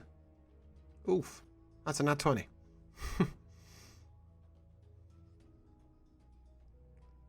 So he takes 6 damage. You would have took 12. Ooh, look at you with your big boy rolls. All right. And Any bonus action? yeah, I'm going to bonus action. Healing word, Mateo. Oh, how kind of you. Appreciate it. Doesn't You he get not 5 take health back. damage if he moved? Thank you. Sorry?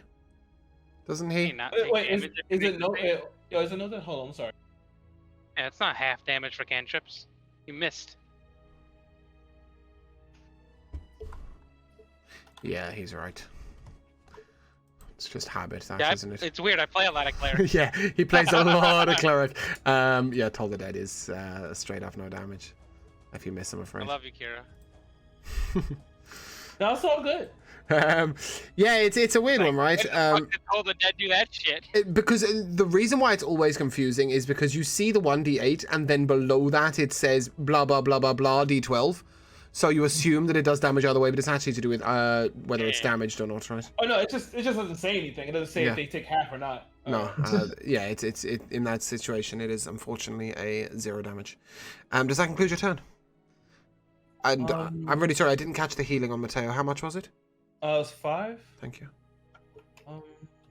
I think at this, but you said they're both pretty hurt, right? I think at this point, No, one is fairly wounded, one is slightly wounded. one is both fairly slightly wounded. I think I want to step up a little bit closer to Mateo and Cassandra, and I think I'm going to use my Channel Divinity. I hate to be that guy that shoots you down, but is your Channel Divinity not a bonus action? Oh yeah, it is. Go. Go. Sorry. Actually, no, yours is an action, right? Yeah, it's an action. Yeah. Sorry, I just keep shooting you down. I feel awful. But yep, that'll be that. Umbra, you're up. Okay.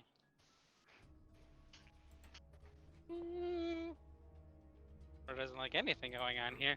Oh, you have you guys. I love how you guys are taking my homebrew spells like as if they're in the normal cleric tree. I love it. I've just noticed you have Last Resort. Ah, no wonder I never heard of that fucking spell before. It's good, isn't it? It's cool, isn't it? It's something. It's called Infuse. I nearly called it Infuse Health. I should have recognized it. Yeah. Wow. Okay, so yeah, you've got one who's Oh my fairly God, wounded, that one is who's infused slightly health, wounded. amazing. What will you do? Okay, I'm gonna Sacred Flame the more damaged guy. Okay, my god, he cannot dex save for shit. Okay, cool. 8 damage. Ooh, he is brought to his knees with damage. Daniel, who's the most damaged looking person? Still Mateo. For sure, Mateo? Okay. Yeah. Then I'm gonna bonus action healing word Mateo. Yeah, he nearly died. Thank you. Okay, and just in time. Does that conclude your turn? You never guess where this guy's gonna swing at? Damage. 6 damage, fantastic. 6 health, I mean. Oh, he failed his hit on Mateo anyway. Okay, and he's going to Yeah. cast on... Ooh, Orphe, does a 14 hit you?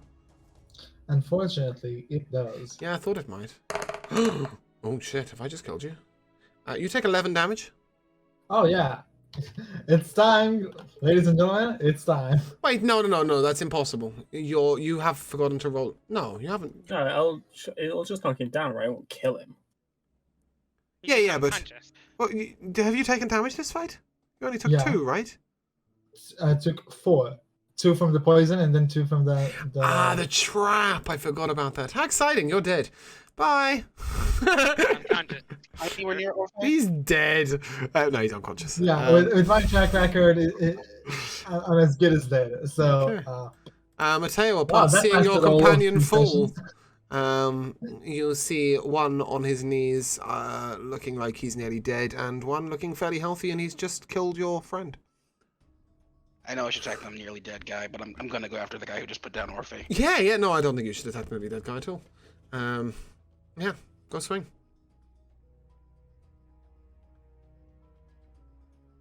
Actually, you've got advantage on this. 23. Okay, you have advantage as well. So I've just realised. Just in case I crit.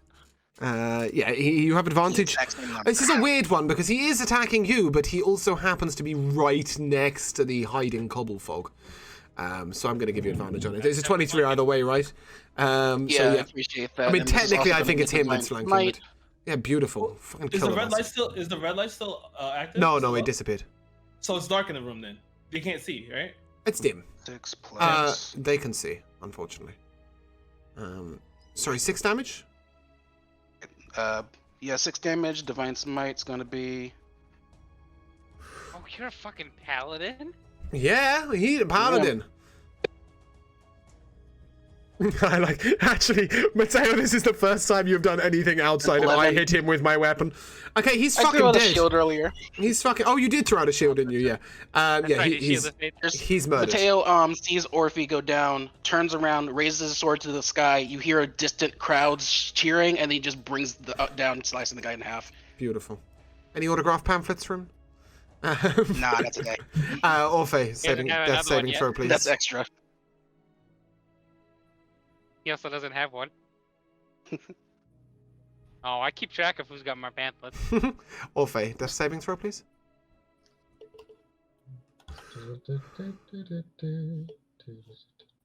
If you could roll anything but a nat 1, that'd be great. That's a success for once. Hey. Nice. Cobblefolk, you're up. There's one enemy with 1 health. Well, I guess I shall stab him then, or Okay. shoot him if he's far away. He's right next to you. You have advantage. You are flanking. Fabulous. Oh, I only rolled the 1. But it's advantage because that was a 1.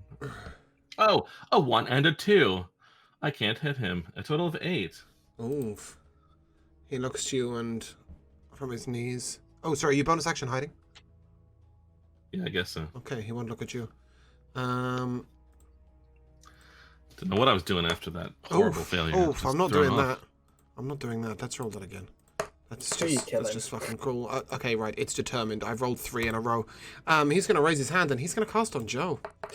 That is a 23 to hit, and you are currently down. That is 3 points of necrotic damage. And you will fail a death saving throw. Actually, so I stepped up on this guy next to him earlier. Yeah, you're Did I right get next to him. Intercept? Yeah, but you would only half the damage, right? No, I can roll a number as possible. I could get it down Okay, to 0. cool. so it wouldn't be... Yeah, 3 or above, and you'll be able to intercept that. I'm sorry, I tried to roll a d6 to hit somebody else, and I rolled it 3 times, and each time I rolled a 6. I'm gonna be honest, it doesn't really matter if he gets the death saving It's throw true. or not. It's true. It's irrelevant, unless all of you manage to hit him. Actually, I can't possibly not reduce this, but it's Yeah, going to be cool. reduced by 5. You So. can reduce it. Perfect. Cassandra, finish him. There's Mortal Kombat. Yeah, you are also flanking. You may... Well, with a 25, yeah, you'll I hit. am gonna grab their head back and just very gently but forcefully, if that makes sense, Firmly. pierce, Sounds like yeah, pierce my rapier into his/her neck, like all the way through, and then all the way back out. Beautiful. And as you execute them, the party is left alone in a room. Would you like to get Orphe up, please? I'm gonna go cast spare the dying on him. Sure, that'll do. I'm just going to lay on hands. Hey, Maybe it's just gonna fine. You pop can them use everything because you're about to get a long rest. Okay. And at the bottom of the stairs, next to this altar, you see 3 spell books. Oh, that's an altar. I thought that was a bath. No, it was an altar where he's making the where he was Wait, casting. so Upon looting so the. am I- Go on. yeah, sorry. Am I healed? and You're by 1 how HP much? for now. You're 1 HP for now. Cool. It's fine. I'm about to give you a long rest. So on the cultists, you find a total of 45 gold pieces and 1 signet ring worth 15 gold pieces. So that's 60 gold overall. And at the bottom of the stairs, you find 3 spell books. And I will put these in the chat for you guys so that you can choose them later on. But suffice to say, one has Burning Hands, Detect Magic, Disguise Self, Fog, Cloud, Ray of Sickness, and Silent Image. One has Charm Person, Find Familiar, Identify Magic, Missile, and Sleep. And the other one has Cloud Daggers, Dark Vision, Detect Magic, Featherfall, Mage Armor, Magic Missile, and Tasha's Hidden Laughter. And it's fair to say you have approximately how many wizards? 1. So he will get a lot of them. Oh yeah! So, yeah, you can learn these spells, all of them.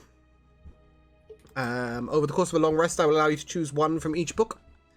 So each time you long rest, you will be able to add 1 spell from each book, okay? Yes.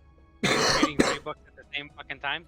Yeah, I'm going to allow him to read 1 from each spell book. Yeah. One will be Mostly because he doesn't open in front of me. Mostly because he's about the only person who doesn't actually need a long rest. So although you can all take a long rest, I think he's got about 1 health missing. I've got 10 out of 14, but yeah. I've got no spell slots. What? Well, my Find Familiar. Ah, yes. My Mage Armor, and then Yeah. my Shield. Yeah, okay, that's fair. So yeah, I'll take a long rest, but yeah, you can learn 1 of each, because why the fuck not? There's 15 spells there. Orphe is super bummed about the fact that he almost died and didn't. So as you close the door at the top of the stairs, you guys decide that it might be time to take a minute. Refresh yourselves, maybe in 8 hours. And you set up a small camp in the room. It's fair to say that with his incredible dexterity and his ability to have found traps in the past, Jodai will trap the door with an alarm signal. So you are all able to rest simultaneously with no lookout. And at that point, I will let you all long rest, and we shall call it there for today. We will Did we try. level up? No. Aw. Because we haven't finished the chapter, we haven't finished the session, right? It's just that I need to stop there, I'm afraid. Yeah, so at the next week, we will be playing at the later time of 3 p.m. EST, which is what time this session normally ends anyway. And I assume it'll take about an hour. There's not going to be much flavour. We're just going to finish the dungeon crawl. So it'll be a short one. It is my 30th birthday next week. So there's all sorts of other shit going on next week to do with when and what I'm streaming, and information will be in the Discord, which you can find approximately there. And that brings us to our MVP. Can we have something more cheerful to listen to while we do? Let me go and get this. Let's have something slightly less depressing. It fits my mood. Keep it. Yeah, I mean, it works for the place we are in the session, but still. So I will come first to, drumroll please, Mateo Cow. Your MVP for the session, please. My MVP goes out to our lovely masseuse, who truly went from party member to party member trying to find anyone competent. Anybody who can make an inside check or trust the bitch. Yeah, she was cool. I like that Except too. the one person who would have trusted her straight up right off the bat. Exactly right, but she didn't trust you because you didn't appear competent, unfortunately. Having cannonballed into the jacuzzi. Cassandra, Josh, your MVP, please. I'm gonna give it to you not understanding what a map looks like and thinking it's upside down. Upside down. Yeah, leave me alone, I'm tired. I appreciate that. Cobblefolk, Jodai, your MVP, please. Yeah, I think I'm gonna give it to Kira's constant attempts to use some of the darkness affiliated shit that goes with his subclass, and it's like, nope, sorry, everybody's got dark vision. Nope, sorry, moving that torch is a bad idea. Like everything to try to make it dark and take advantage of it. Yeah, full of these dark cultists who are living in dark areas, right? They still had a torch. I was like, okay. Yeah, he's no, he didn't have a torch. They are a special brand of warlock. It does specifically say through their communion with their demon, these monsters have dark vision. I was honestly expecting you to have just a thaumaturgy and not fucking pick it up and throw it. Yeah, I was expecting a thaumaturgy, and then he's like, I use a cantrip. I want to cast a spell in this turn. I'm gonna fling it. Yeah, because I'm like, all right. If I thaumaturgy, it may not work. I have to make a check. I'm like, if I just walk up and just fucking take the thing and move it and throw it out the room. Yeah, it's like it Whatever. specifically says if a spell is cast, brackets not cantrip, or if the light is put out, you will interrupt his ritual spellcasting and have to fight him alongside his cultists as opposed to afterwards. It also says if anybody chooses to disengage down the stairs, which one does like. He did say the top of the stairs were fine. But yeah, no, I really appreciate that call out. To Jellyfish Joe, our wonderful Orphe, who I finally got the hang of calling Orphe during the session about an hour and a half in. Your MVP? My MVP would probably be your medicine for keeping you alive for some time. Yeah. For this. It's just paracetamol, it's just painkillers. But yeah, I appreciate it. Thank you. To Kara, to Lunette. This goes to D&D Beyond. Forgive me, literally like sub double-digit rolls all day. Yep, I get that. I love a good dice. It's alright. It meant Josh actually hit some stuff as somebody borrowed his dice. It's because he's won the Guess I'll Roll a 1 then t-shirt. Give us a little show, Josh. Stand up a little bit. Let's see the whole t-shirt. Cover girl. Guess I'll die. Not one. The base in your one. And from Moon, Umbra, your MVP, please. My MVP is the first interaction with the meta pigeon. Yes, I loved the meta pigeon. That was a brilliant call out. Yep, I've got a couple of minor shout outs. Firstly to myself for the fact that this session did actually last 3 hours, and I am still standing. Secondly, to the flavour that Josh is putting into I Swing My Rapier. I really appreciate that. There's fucking pink glow and everything going on where realistically... I know you're casting a cantrip, but like realistically what you're doing is swinging a rapier. And you put a lot of flavour into it, and I really appreciate that. Yeah, I know, but like a lot of us would, right? I'm going to walk up and hit him. So no, I really appreciate that. Thirdly, to the incredible Cobblefogs investigation, which I think did not roll below a 17 for the entire run. Which is always good to see. It'd be He's nice very if smart. You wouldn't think it, but he's a genius. it'd be nice if somebody could see the damn traps so that you could investigate them. Because occasionally, mind you, some of the checks are like 19s, so it's yeah. It's I tried. Don't forget your dark. No, but I plus think one. that's good. I like you using both like the right way. So many people like just go like, investigation just counts as perception for certain people, and that's really not quite right. No, I mean, as I'm running a book campaign, it's as I said, I'm going to go rules as written.